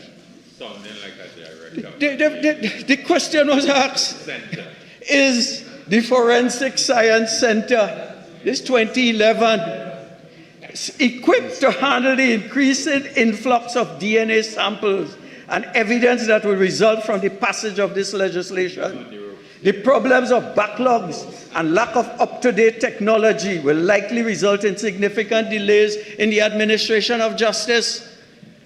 Who will collect this information? And do we have the capacity, the technology, the equipment, the resources to ensure that this thing operates expeditiously? But you see, we have on that side a lazy government. If truth be said, a lazy government. I said, Mr. Deputy Speaker, in February last year, when this bill was discussed, right, I said, made certain comments. If they had listened, if they had incorporated it into the legislation today, we would have been much better off. But laziness, the same bill that we discussed 22 months ago, is the exact same nonsense that they have brought before us today. One would have thought that after 22 months, one would have seen major improvements to what was and still is very unimpressive legislative drafting. And I'll show when you compare it with where they copied this legislation. I know exactly where they copied it from. And I'll give you word for word where they copied. But you see, they can't copy and paste. If you're copying, copy intelligently and broadly. So they want us to come, according to the member for Port of Spain, North St. Anne's West, come and support. I want the UNC to tell us whether they support it. We will not support bad legislation. And you cannot compel us, because we are the alternative government in waiting to rescue Trinidad and Tobago from the morass that exists. So they want us to accept legislation cat in bag. We will not accept cat in bag. And you know why? You know what? We want the regulations with this bill. Madam Speaker, we see in clause 3B3, Mr. Deputy Speaker, I apologize. And I quote, by inserting the renumbered subsection 1, the following new subsection 2.2, regulations made under subsection 1J and K shall be subject to the affirmative resolution of Parliament. This wording appears throughout the bill. You know what is the mischief here, Mr. Deputy Speaker? The mischief is they want us to support and give the bill a 3/5 majority support to the bill. And then they come in with regulations that are subject only to a simple majority. You see the mischief? The framers of our Constitution saw that this legislation infringed on the rights, fundamental rights of the citizens. And they said, you know what? We need a 3/5 majority in both houses. These members opposite, in order to get around that, and this is not the first time, Mr. Deputy Speaker, will take legislation require 3/5 majority. But all kinds of simi-dimi, they have in the past done away with the 3/5 majority. Contortions. Political contortions. Correct. Senior counsel. Political contortions to escape the requirement of the founding fathers for a 3/5 majority. And this is another example. If we pass this today and we give you the support, who is to say that the regulations that are necessary to give us a fulsome understanding of the legislation before us, how are we so sure that this will not infringe the rights of the citizens and those subject to the test? So the sting in the tail is that resolutions which will come after, like a thief in the night, and these are regulations, and these will only be debated in Parliament and will therefore be subject only to a simple majority. It has now become... Again, Speaker, I want to listen to my colleague, please. Honorable Minister of Energy, you will have the opportunity to respond at the closure of the debate. So please, members, only Naprima is recognized at this time. Chief Whip, I just spoke. It has now become a very distasteful bad habit on the part of that administration. No, again, I have ruled, and address the chair, please. Yes. They did it with the procurement, Public Procurement and Disposal of Property Act. They did it with the Revenue Authority Act and the Anti-Gang Act. But Mr. Deputy Speaker, Scripture tells us in James 4:17, and I quote, so whoever knows the right thing to do and fails to do it, for him it is a sin. if you know that you must bring the regulations together with the legislation so we can have a fulsome view of what is before us. If you know, and we tell you repeatedly, but you're too hardened, you wouldn't listen, and therefore you have sinned in the grace of God. Stick brigadiers. Sir Deputy Speaker, the legislation, the bill, is littered with sloppy language. Sloppy language. Sometimes I wonder. Anyhow, let me not say that about law school. In clause 3F, secret information. Definition.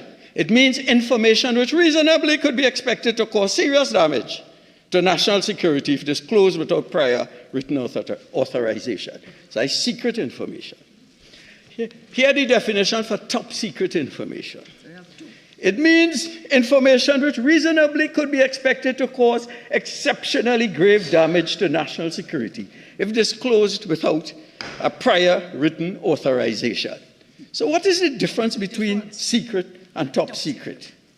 None. The only difference is essentially that secret information causes serious damage, while top secret information causes grave damage. I asked some serious men, constituents, and I say, what is the difference between top secret and secret information? And they say, one top up, one is top, and one leave out. They don't know. We don't know, and we demand a full disclosure. Yes, what is the difference between grave and serious? You don't know, because I know where this was copied from. Point blank, and I'll refer to that legislation shortly. They have not defined the difference. You see, they have copied straight from the US classification system. Cut and paste. But when the classification legislation was brought to the US Congress, these terms were defined with examples. They even defined what is meant by reasonable. This is to ensure that US legislators knew precisely what they were talking about when they were deciding on the legislation. It was not cat and bag. And if the US legislators do not accept cat and bag, why should we? We demand respect. And we do so on behalf of the citizens whom we represent, the 300,000. In the US system, exceptionally grave damage was defined with examples. They give examples. So it ain't no in the air, and you have Port of Spain North sentence where saying, even though you don't understand the difference, support it. The reason why you're here today is solely to support it. Well, I'm telling you, fasten out of place. We will not do so. In the United States, when the term exceptionally grave damage was given to the legislators, hear what they were given, Mr. Deputy Speaker. They were the examples. They said it included armed hostilities against the US or its allies, disruption of foreign relations, vitally affecting national security. They defined grave with examples. We are given here, take it, take it, and vote and support us. They talk about the compromise of vital defense plans or complex cryptological and communication intelligence systems, the revelation of sensitive intelligence systems, the revelation of sensitive intelligence operations, and the disclosure of scientific or technical developments sensitive to national security. That is the United States. Where we copied, you know where they copied this from? They copied this from the US specific legislation, which I will refer to shortly. Copied. Right. What examples are provided given our circumstances? So we are clear about the difference between secret and top secret. You want to copy and paste from US legislation and copy everything. So we legislators in Trinidad will know the whole story. So US legislators know the difference between secret and top secret. For example, they say the three levels, confidential, secret, and top secret, differ from each other by order of magnitude, a factor of 10. That is, disclosure of top secret information would cause 10 times as much damage as disclosure of secret information. You see what my US congressmen have compared to what is given to us? Stingy, mean, limited language. They even define reasonable, and reasonable all over the bill is littered with reasonable. Yes. Where he's reasonably suspicious, right? Secret information which reasonably could be expected to cause, which reasonably, 15 times we have the word reasonably with no definition. They say, hey, you must know what reasonable is. What is reasonable to me is not may not be reasonable to someone else. I may think that the UNC is the best government for Trinidad and Tobago at this time. That's a reasonable decision. You may not think so. Wrongly, of course. That's unreasonable. And that is unreasonable. But in the United States, they define here what? The U.S. congressmen, the congressman from North Carolina, from the 4th District in Alabama, this is what he has. Reasonable is being in agreement with right thinking or right judgment, not conflicting with reasons, not absurd, well-balanced, sensible. Where are the supporting documents that provide the proper explanations so that we in this House can make informed decisions? In this bill, everything is about reasonable. It has been used 15 times in this bill. 15 times.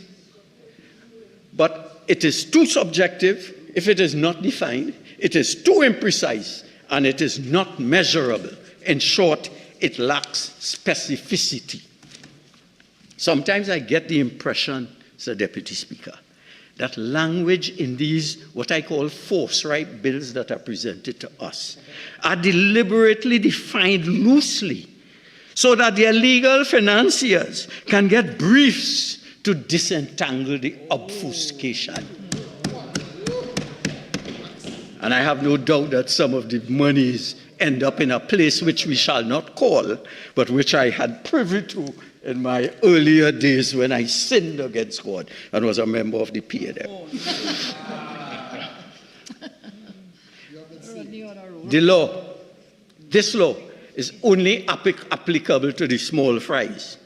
The British have a very specific Official Secrets Act. The US has the Espionage Act of 1917. Thanks, my colleague. The Atomic Energy Act of 1954 and the Intelligence Protection Act of 1982. And these acts, similar to finding out who is giving out sensitive information, national security, we talked about, reasonably suspicious that they are involved in money laundering, etc. These acts in the United States apply to everybody who breaks the law regarding the disclosure of secrets. And you know what? Even President Trump is now realizing that with respect to classified information, he is not above the law. In Trinidad, this law says underlings, people beneath the level of heads of departments. But who will guard the heads? Right. The bill applies only to underlings. And there's a valid question. Not the big boys, not the ministers, not the permanent secretaries, not the heads of departments, but in the United States, it applies to everybody. In Trinidad and Tobago, small fish. We are told, for example, in explanatory notes, clause 3 to 9 would insert new sections and subsections in the acts specified above to confer on the relevant heads of departments of the protective services, the judicial and legal service, and the civil service, and express power to mandate the officers under their purview to submit to polygraph or any other lie detecting tests, drug tests, and the collection of their biometric information for the purposes of integrity testing. But the big boys should be checked also, not only the small fries. Clearly, this government has supreme faith in the respective heads of departments, and I do, and there's no reason. But what is good for the goose must be good for the gander. The PNM has this way of the big boys, and it will trickle down. We say, no, all of us are created in God's image and likeness, and we are all mirrors of the great God. Whether it be Bhagwan, whether it be Jehovah, whether it be Jah Rastafari, Selassie I, or Oludunamare in the Orisha religion.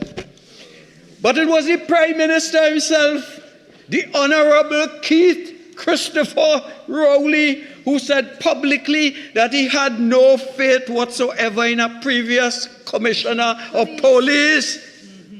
I tell you now, untruth, everybody. He said, the Prime Minister, well, if the Prime Minister had no faith in a commissioner, why are you giving a commissioner power? And the commissioner is not subject to the same test. That you see why they're not scriptural. They're not scriptural. All of us are created equal, the image of God. Now, the preamble to our Constitution speaks to the people. The Constitution recognizes the supremacy of God, right? And the rights goes on, the rights that we all possess, the rights, and where to protect those rights, they put a 3/5 majority, the same 3/5 majority that they run fast and loose with in this Parliament. Clause 8, 15A states, subject to subsection 2, the Chief Fire Officer may order an officer to submit to the following: a polygraph or lie detecting test, a drug test, a biometric test. Madam Speaker, for obvious reasons, I wouldn't dwell on this. But I can think of circumstances, not excluded wooden ladders, where a Chief Fire Officer may be required to do some of the tests mentioned above. Another problem I have with this legislation is the fact that it takes sensitive information on employed officers within the protective services, contract officers and legal officers. And it makes some are liable to be tested on duty and some on and off duty. But what about the sanctity of this information? What happens if one of these officers gets information on sensitive information on a senior officer in the protective services, and he retires? Does he forget that information? Does the law remain silent on that information? So he is leaving with sensitive information, the FIU, etc., that or somebody has a bank account and involved in this, and he leaves today, and we expect this law is silent. This law is silent on whether or not he is subject to confidentiality as indicated by these tests. The U.S. Intelligence Identities Protection Act of 1982, and that is where they lifted, cut and paste, straight, secret information, top secret information. When you read the document, you see, oh, why? If you're copying, be smart. The exact wording, not a change, not a comma. Exact, they lifted it out of the U.S. legislation. The U.S. Intelligence Identities Protection Act of 1982 applies to present or retired members of the armed forces assigned to any intelligence agency. In Trinidad and Tobago, you could be in the intelligence service, you gather information, you retire, you go home, and we ask, why is this provision not included in this legislation to protect the information? The bill, I heard the minister said that the sole purpose of the bill is to empower the heads of department to command people, to compel people to take tests. That cannot be the sole purpose of a bill of this magnitude that is getting sensitive information on citizens of this country. There must be protections. There must be punitive measures that are specific to the bill. In the United States, under the same bill that I referred to, the Identities Act, the U.S. Intelligence Identities Protection Act of 1982. In 1985, 3 years after the bill was passed in Congress and approved in the Senate, a secretary in the CIA office in Accra, Ghana, was sentenced to 5 years for leaking sensitive information. Trinidad and Tobago says we have no word on punishment. We would say, okay, you're not going to be employed if, okay. But if you are working in the system and you are accused of leaking sensitive information, what we have to rely on secondary legislation to deal with you must be specific, must be all clear. As I said, it must be comprehensive so we can see what we are talking about. And we ask about secrecy and privacy issues. We are told in the explanatory note of this bill, the clauses provide for the results of tests and the biometric information to be treated as confidential and to be exempt from disclosure under the Freedom of Information Act, Chapter 2202. And I say, big deal. So the information is there somewhere in the nether regions, somebody's head or wherever, stored in the, we don't know. The bill doesn't tell us. But let's assume it is stored somewhere. The only provisions in this bill for secrecy are that they're exempt from disclosure under the Freedom Information Act and that they will be treated as confidential. This is Trinidad. This is Trinidad. What if the information is leaked? How will the results of these tests be stored? Is it going to be electronic? Is it going to be hard copy? Who is going to have access to this data? You have to tell us. You cannot take sensitive information about citizens of this country and treat it like how Trump treated classified data, throw it anywhere. We want to know. We demand information. Who will be the custodian of sensitive information of citizens? How long will it be stored? Private information. We have, and this private information, we have witnessed significant breaches of cybersecurity in recent times. As we speak, Mr. Deputy Speaker, even in today's Newsday editorial today, the headline is Cyber Threat Israel. I quote, cyber threats of this nature are a continuous feature of modern digital operating systems. They hacked into the AG's office. I saw this week that hackers tried to get into the TSTT cyber systems and failed. What makes them think that this won't occur again and be successful in Trinidad and Tobago? I want guarantees from the Minister of National Security that there are sufficient provisions to ensure that the information collected on citizens are secured and properly stored. Can you imagine that type of sensitive data getting in the wrong hands? Just last week, Republic Bank credit card holders had a major issue where card transactions were being processed as United States denominated transactions instead of TT dollars. Whilst we know it was a mistake, we need to think about the affected customers and merchants who face reputational damage as a result of the error. So, Mr. Deputy Speaker, cybersecurity in the times we live in now is very crucial. We have to ensure that we have proper safeguards for every process, and especially biometric data. Honourable Member, your initial speaking time has elapsed. You have an additional 15 minutes. Care to avail yourself? Yes, sir. Thank you very much. So, Mr. Deputy Speaker, take time to listen to some of these instances. Biometric update, March 2nd, 2023. That's it. TransUnion has published a report claiming that at least 22 million people in the United States were victims of data breaches exposing personally identifiable information. In 2019, the U.S. Marshal Service had to report an attack. The personally identifiable data of people who are part of the service investigations, and some service employees were affected. Almost 400,000 prisoners had their personal data stolen from the Marshal Service in 2019. And you come and we come here in this hallowed place to decide on legislation, not a word, not a funeral note. Not a drum whistle. Not a drum. Thank you very much. I was trying to remember it's many years. Not a drum was heard, not a funeral note. Total silence, but support the legislation.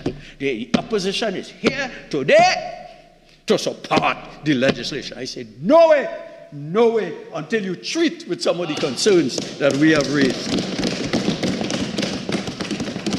March, TechCrunch, Samsung has confirmed a security breach, etc. The conversation, the Taliban in Afghanistan seized the US military biometric collection and identification devices in 2021. The US collected and used this data to track terrorists and other potential insurgents. Now, if we know that we have people brighter than the PNM outside hacking, and let's face it, they're brighter than all you. It doesn't take much. They hacked in the AG's office. They hacked in the AG's office. I'm reminded. We must have some assurance of the integrity of the legislation that you bring for us. So, Deputy Speaker, I won't go in much into the reliability and accuracy and validity of polygraph testing. Washington Post, January 2nd, 2023. Polygraph protocols have evolved, but the devices, detractors say, measure only anxiety and not truthfulness. You see, when you want to copy and paste and you copy third world legislation, they're moving away from it as a reliable source. So we're moving into it. And what they tell us, fools rushing, where angels fear to tread. The Daily Mail, UK, September 2nd, 2023, Dr. Soham Das is a forensic psychiatrist based in London. He said the main problem with the polygraph test is they are not accurate, and they only measure anxiety as opposed to measuring people actually lying. This therefore means that the physiological changes are not necessarily a reliable mark of deception. As a result, we know it was said cannot be used in evidence. And there are others. Canadian courts have refused to admit polygraph tests as evidence in criminal trials. Let's go to polygraph, drug testing, and biometric identification. Biometrics are unique physical characteristics, such as fingerprints, that can be used as automated recognition. According to the Biometrics Institute of Australia, there can be at least 15 types of biometrics, including DNA, air shape, eyes, facial recognition, fingerprints. How many types biometric will be collected as identification from relevant personnel? Will it be fingerprint or DNA or facial or all or some of these? Again, storage becomes an issue. But you know what is frightening? Fingerprinting. Mr. Deputy Speaker. Mr. Deputy Speaker. Just last year, we had the Trinidad and Tobago Police Service automated fingerprint system going down, shut down. Apparently it was repaired, then went down again, and then experts had to be called in to fix the technological issue. That's the Guardian, the 9th, 2022.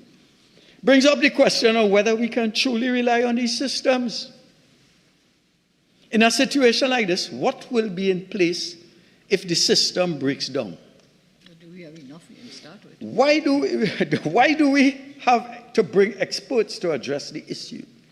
Why not train professionals? Are there a reservoir of trained professionals with expertise in this area? Backup.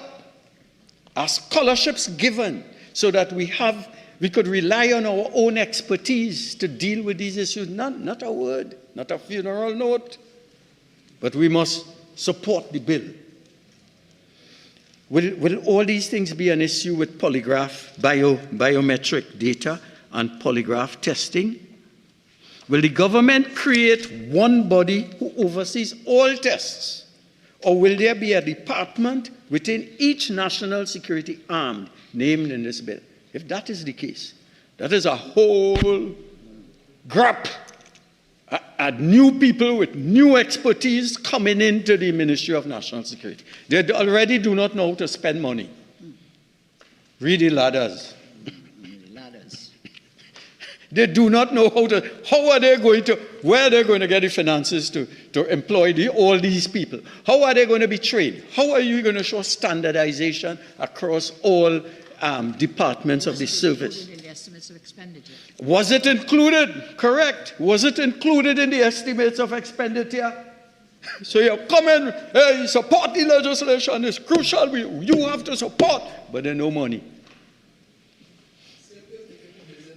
And when you talk to them, Again, when you talk to them, Minister. sorry, Mr. Deputy Speaker, they say, don't worry about that, we go via it from one way to the next. We're going to get it somehow. We don't have faith in them. They are too incompetent. Drug tests, government by VAPs. Drug tests, which medical labs will be contracted out to conduct these tests? The scope of this legislation can cover thousands of officers and civil servants. Just the police service alone, 10,000, 7,000 sanctioned, 3,000 SRPs. Not all will be tested, we know. But even if 1 in 10 is tested, we're still talking about 1,000 officers. So we are not saying all 10,000. We are saying if 1 in 10, which is a sample, if you want to get reliability. And that is mathematics. You wouldn't understand that. Will the government utilize public health officials to prevent exorbitant bills, given that most drug tests have rapid tests done via urine samples? Are our already overwhelmed health service, as Dr. Bodo will tell us, as well as the Forensic Science Center, be overburdened by this requirement? We have all these officers in every aspect of national security. Do we have the capability to do testing? Will the government... I want to say that we are not against polygraph or drug testing of officers. Get that clear. I don't want anybody to come here and say that we are against. All we are about on this side is in fulfilling our constitutional remit to ensure that the legislation that you bring before this House, that legislation addresses concerns that are relevant, and we don't have to wait for the EU to tell us that you pass legislation but you cannot operationalize it. You cannot get to a situation where you pass law and it is proclaimed 10 years after in parts. That is not acceptable. And the last question I have is, we are told that all these individuals, the head of department in Customs and Excise, the Board of Inland Revenue and the Registrar General's Department, Department of the Judicial and Legal Services Commission, respectively, Commissioner of Prisons, etc., will be responsible for doing this. Question we ask is, where is the oversight to ensure that there is integrity in the system, that there is responsible applicability of the intent of the legislation, and that the sensitive information of citizens, the information is protected? The minister said that he had no problem with testing members of parliament. We want MPs. We have no problem with that. We have nothing to hide. We have nothing to fear. We are all honorable men and women on this side. Are we not all honorable men? So don't give me the thing that anybody who is safe and they have nothing to worry about, the legislation. We have to worry about it because you have a reputation for passing bad law. And if the EU don't want to tell you, and that's why we're on the blacklist, I, Rodney Atchison Desmond Charles, will tell you that you are incompetent when it comes to operationalizing law, when it comes to thinking fulsomely about a bill that is before us. So that when I read this, I came to the conclusion that it is a waste of time. If after 22 months, you couldn't learn, you didn't listen to us on this side, you didn't listen to people. Have you contacted the Law Association? Were you consulted? You do not, let me explain to you, all wisdom in Trinidad and Tobago does not reside in Balize House. Member, again, I would like you to address the chair, please. I will address the chair. We have been doing it a couple of times. Right? Yes, sir. Address the chair. Yes, sir. I want to repeat, since I said it there and I didn't say it here. Silence. Silence. Wisdom in Trinidad and Tobago does not rely on Balize House or in the cabinet of Trinidad and Tobago. Standing order. Member, please. Have your seat, Minister. Have your seat, Minister. Again, members, I need no assistance, please. Again. He has no standing order. He does not has the air of the chair. Proceed. Yes. Naparima, proceed. I do not know why on that side they get jittery when you give them the Silence. truth. Scripture says the truth shall set you free. And we on this side shall free you from your burden, your addiction to incompetence and slothfulness and lack of thought, comprehensiveness of ideas. And the minister, I'm talking to you, sir.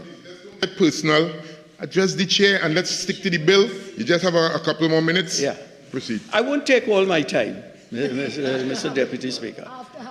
All I would like to tell my honorable friend on that side. Which one?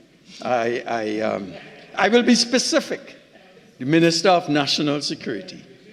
While he questions, while he gets flustered, there are simple things you can do to get credibility, and one of the things you can do is subject yourself to all the tests that we have here, so that we will know for sure that you had nothing to do with the ladders in the Trinidad and Tobago Fire Service. I thank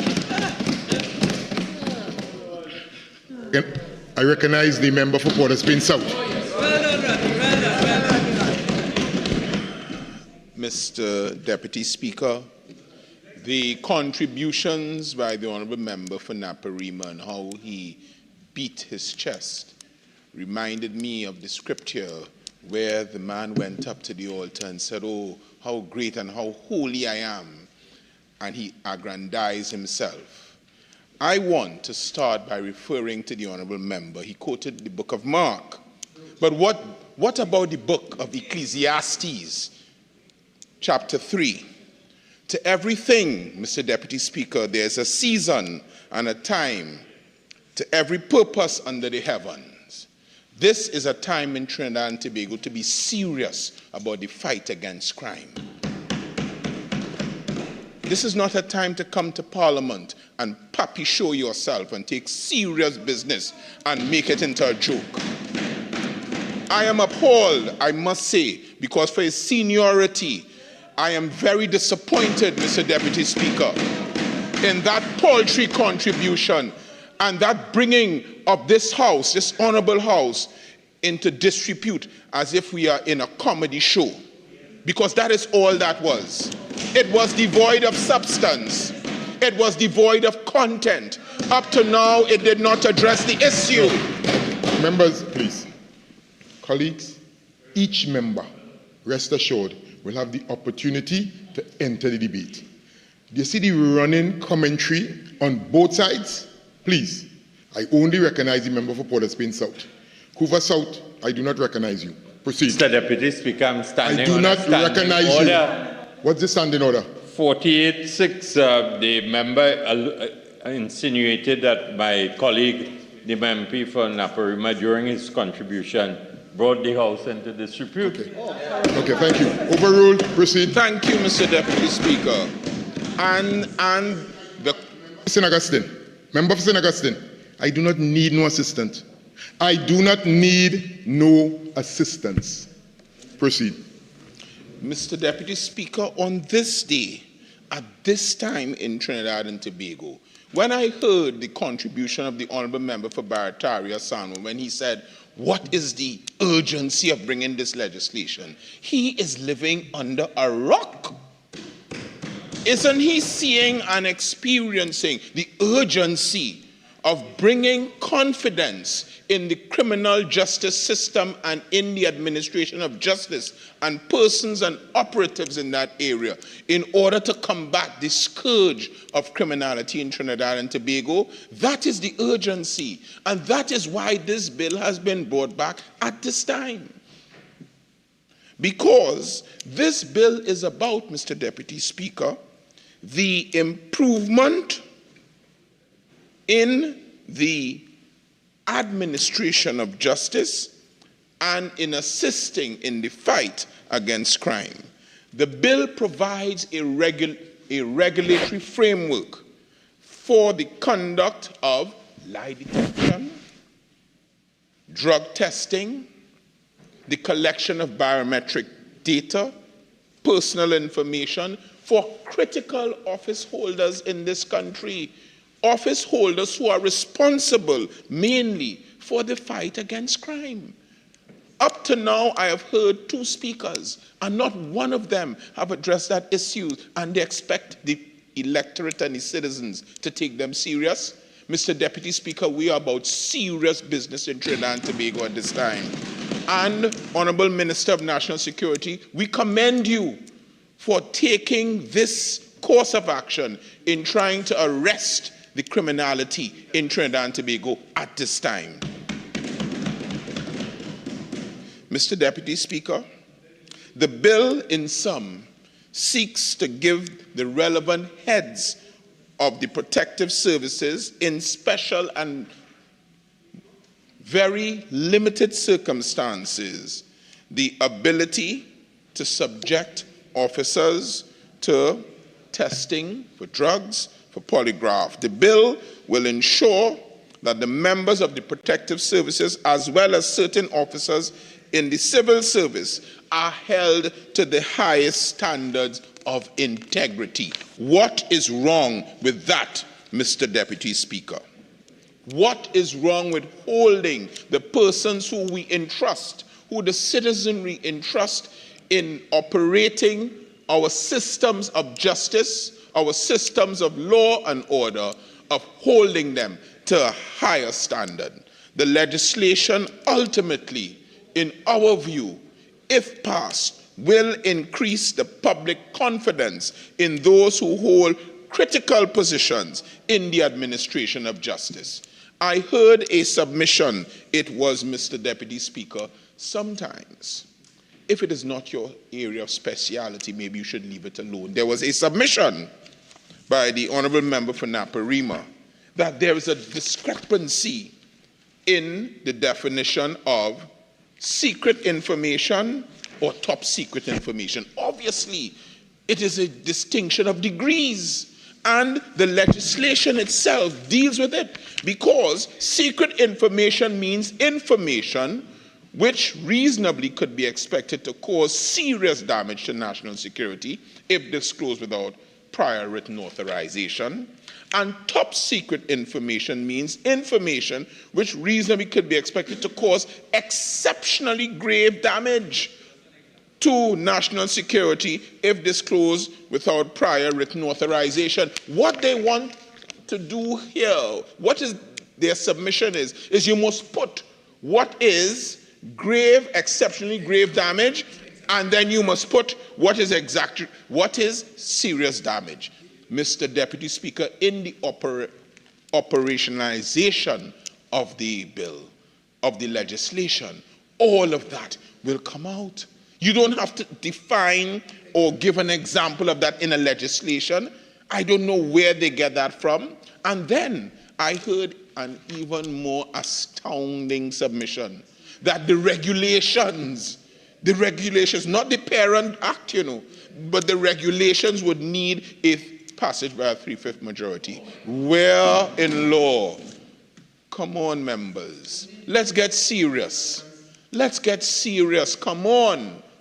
Regulations, and if you look under this, you will see which office has the power to pass the regulations. The office of the President. Mr. Deputy Speaker, I am astounded by that submission, and I am not surprised that the Honourable Member for Naparima has left the chamber to go elsewhere where that submission belongs. I will continue, Mr. Deputy Speaker, and say that when you look at the headlines, when you look at the perception that pervades in Trinidad and Tobago, you would see, Mr. Deputy Speaker, that there is suspicion and a perception that Trinidad and Tobago certain office holders who are entrusted with responsibility of keeping law and order are not trusted. Just a glance of the headlines over the past couple of years will tell you. Officers charged with corruption and misbehavior in public office. Loop News, December 1st, 2020. TNT, a corrupt society. Express, January 28, 2021. 3 held for corruption fraud at licensing division. Newsday, 5th of October, 2023. That and these are the headlines, Mr. Deputy Speaker, that we are regaled with in this country. And therefore, we say that these are crippling allegations Mr. Deputy Speaker.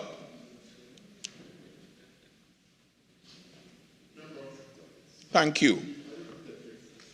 These are crippling allegations vis-à-vis members of the critical arms of our criminal justice system, entrusted by the people to serve and protect and to provide us with a just peace. That's what they are. And in order, Mr. Deputy Speaker, to stop and to stymie, to stem that breakdown and the weakening of public confidence in key law enforcement personnel and agency, we have brought this bill at this time in this Parliament today. And what we intend to do is, Mr. Deputy Speaker, is to strike a blow against the perception of corruption and actual corruption, because sometimes the lines are blurred. As a reasonable government, we will not countenance the blurred lines of corruption. We stand committed to ensure that we will do all in our power to ensure that that doesn't continue under our watch. And we invite those who are serious about the oath they took to join us in supporting the passage of this bill. And the means, we say, to achieve it, Mr. Deputy Speaker, is this piece of legislation one of the means to achieve it. It will not provide a cure-all, but it certainly will be a great step, a giant step in the keeping or in the enhancement of public confidence in office holders in Trinidad and Tobago, so people can feel confident when they go and they make a report or when they give confidential information that is treated with the respect and with the seriousness that it deserves, and not what has passed for debate in this House over the past 45 minutes, Mr. Deputy Speaker. This is why we are debating this bill today. It requires a 3/5 majority. It requires a 3/5 majority to be passed. Consequently, it needs the support of the honourable members on the other side. The honourable member, Honourable Minister of Energy, asked the other side, will you support it?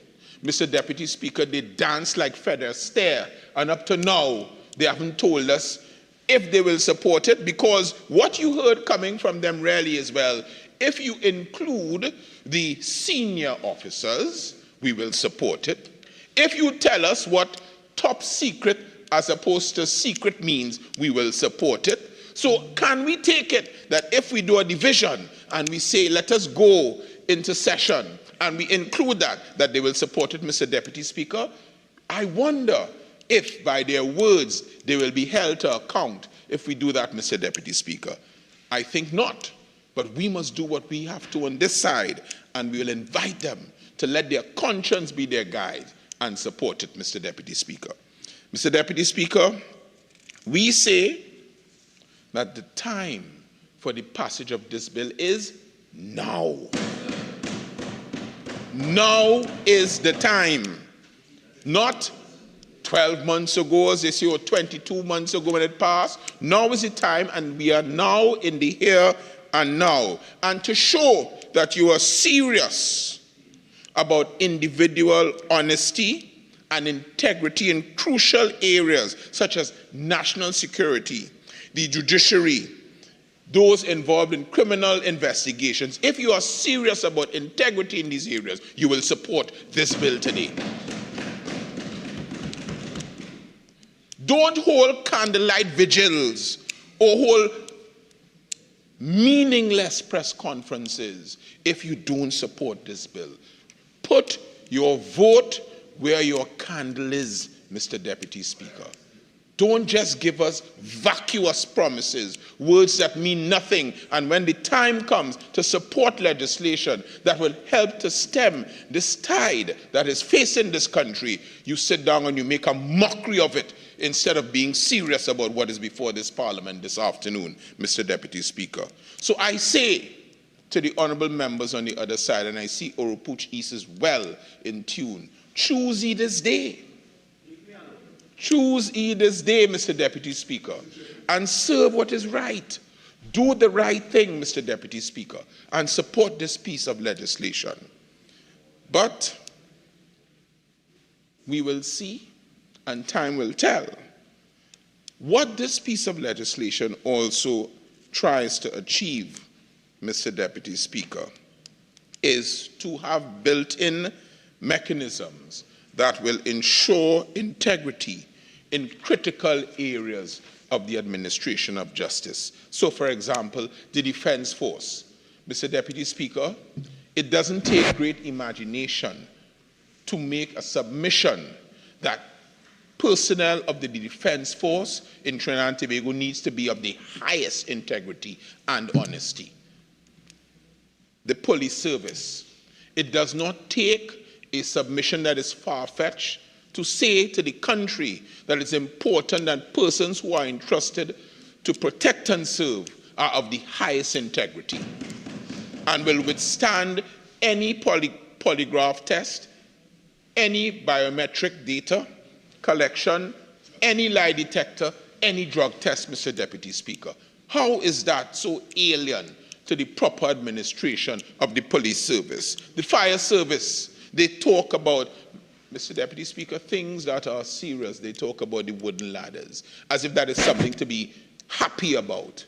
That is not something to be happy about. If your house is on fire and you don't have ladders, you would think that's something to have great joy about? That is the sort of kicks that the other side is on, Mr. Deputy Speaker. They are not serious, Mr. Deputy Speaker.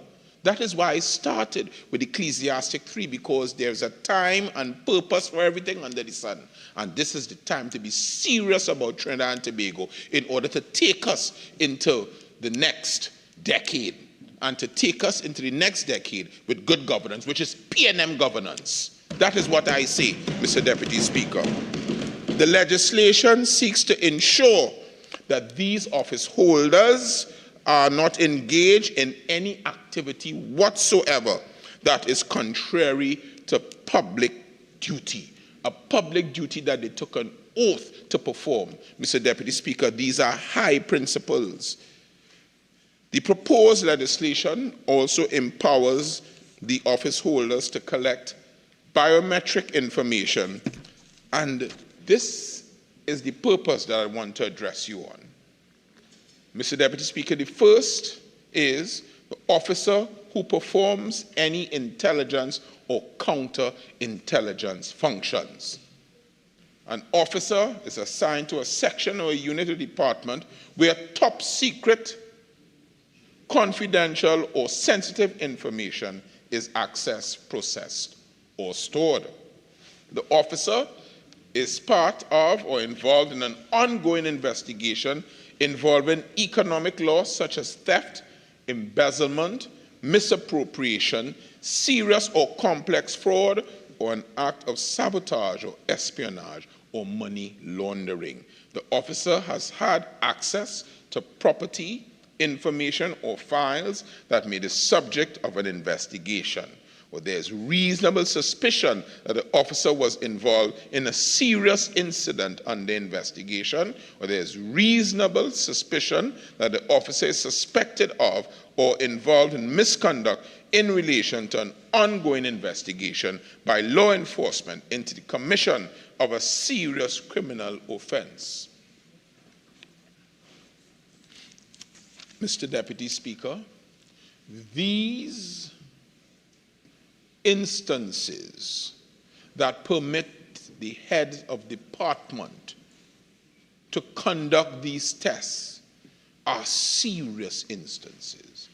We have condescended in this bill to particulars. Why it is the other side have not said, well done, because we have the particulars that address or that attach themselves to the conduct which attracts these sanctions or these tests, Mr. Deputy Speaker. And what we also say in Trinidad and Tobago is that this bill, this current bill, it will be a first and it will be transformative. But when I say it's a first, Mr. Deputy Speaker, it's a first here in Trinidad and Tobago, but it is by no means a first piece of legislation in the world. Similar legislation exists around the Commonwealth, and particularly, and there was a lot of quotations from the jurisdiction of the United States, but it also exists in the United Kingdom, the laws of Australia, the laws of Canada, and the laws of South Africa. All these countries, and in all these countries, the courts have considered the issue of biometrics, drug testing, lie detection, and the constitutionality that attends to them. In the United Kingdom, the legal system, polygraph testing is recognized as a valuable tool by many organizations, and it is considered for expansion. It is not on the way out, Mr. Deputy Speaker. It is being now considered to expand in various fields. So then we also say that we are now and we are getting with the times and we are making laws to govern Trinidad and Tobago that brings us into the century that we live in. Why is it that we are not having the support that is required? Why? Mr. Deputy Speaker, the introduction of biometric collection and identification, including fingerprints, vein patterns, eye patterns, facial signatures, and voice recognition, will also assist in investigations vis-a-vis employee misconduct. But it is not just employee misconduct. Look at the areas that I've mentioned, employee misconduct in critical areas of state agencies which are responsible for the administration of justice. Therefore, we say that this requires serious consideration. For example, a facial recognition system will enable investigators internally to identify with greater certainty employees who would have acted in a manner that is inimical to the interests of the organization. And that could also lead, Mr. Deputy Speaker, to an act that is inimical to the interests of the proper administration of justice, because this or these are the institutions that are targeted. We are targeting fundamental pillars, the defense force, the police force, financial institution, the fire services. This is an attempt, Mr. Deputy Speaker, to bring the standards up to a level where the public can say, these people are persons of integrity, I have faith in them. So you didn't support the whistleblower, you didn't. All right, well, you say under the common law, persons will make reports and will know that the officers who they make these serious reports to are of the highest integrity and nothing will be leaked. And that is one of the reasons that this bill is supported by me, Mr. Deputy Speaker, and brought by the Honorable Minister of National Security.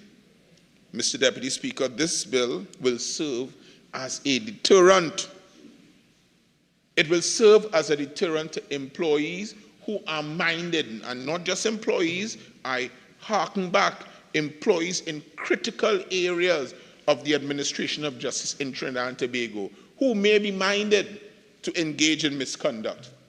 They would know, Mr. Deputy Speaker, they would know that if this happens, there's a consequence, because more likely than not, they will be found out. And Mr. Deputy Speaker, you know what it will do? It may put a dent sometimes, because it will mean less criminality in these areas, less criminality because there will be a deterrent from persons who are minded to engage in criminal activity, Mr. Deputy Speaker. Yes. Thank you very much, Mr. Deputy Speaker. Mr. Deputy Speaker, I beg to move that this House now adjourn to a date to be fixed.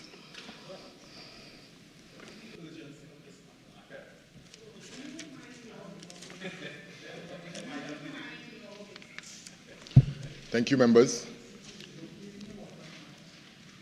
Honorable members, the question is that this House do now adjourn to a date to be fixed. All in favor say aye. Aye. Any against? I think the ayes have it. This House now stands adjourned to a date to be fixed.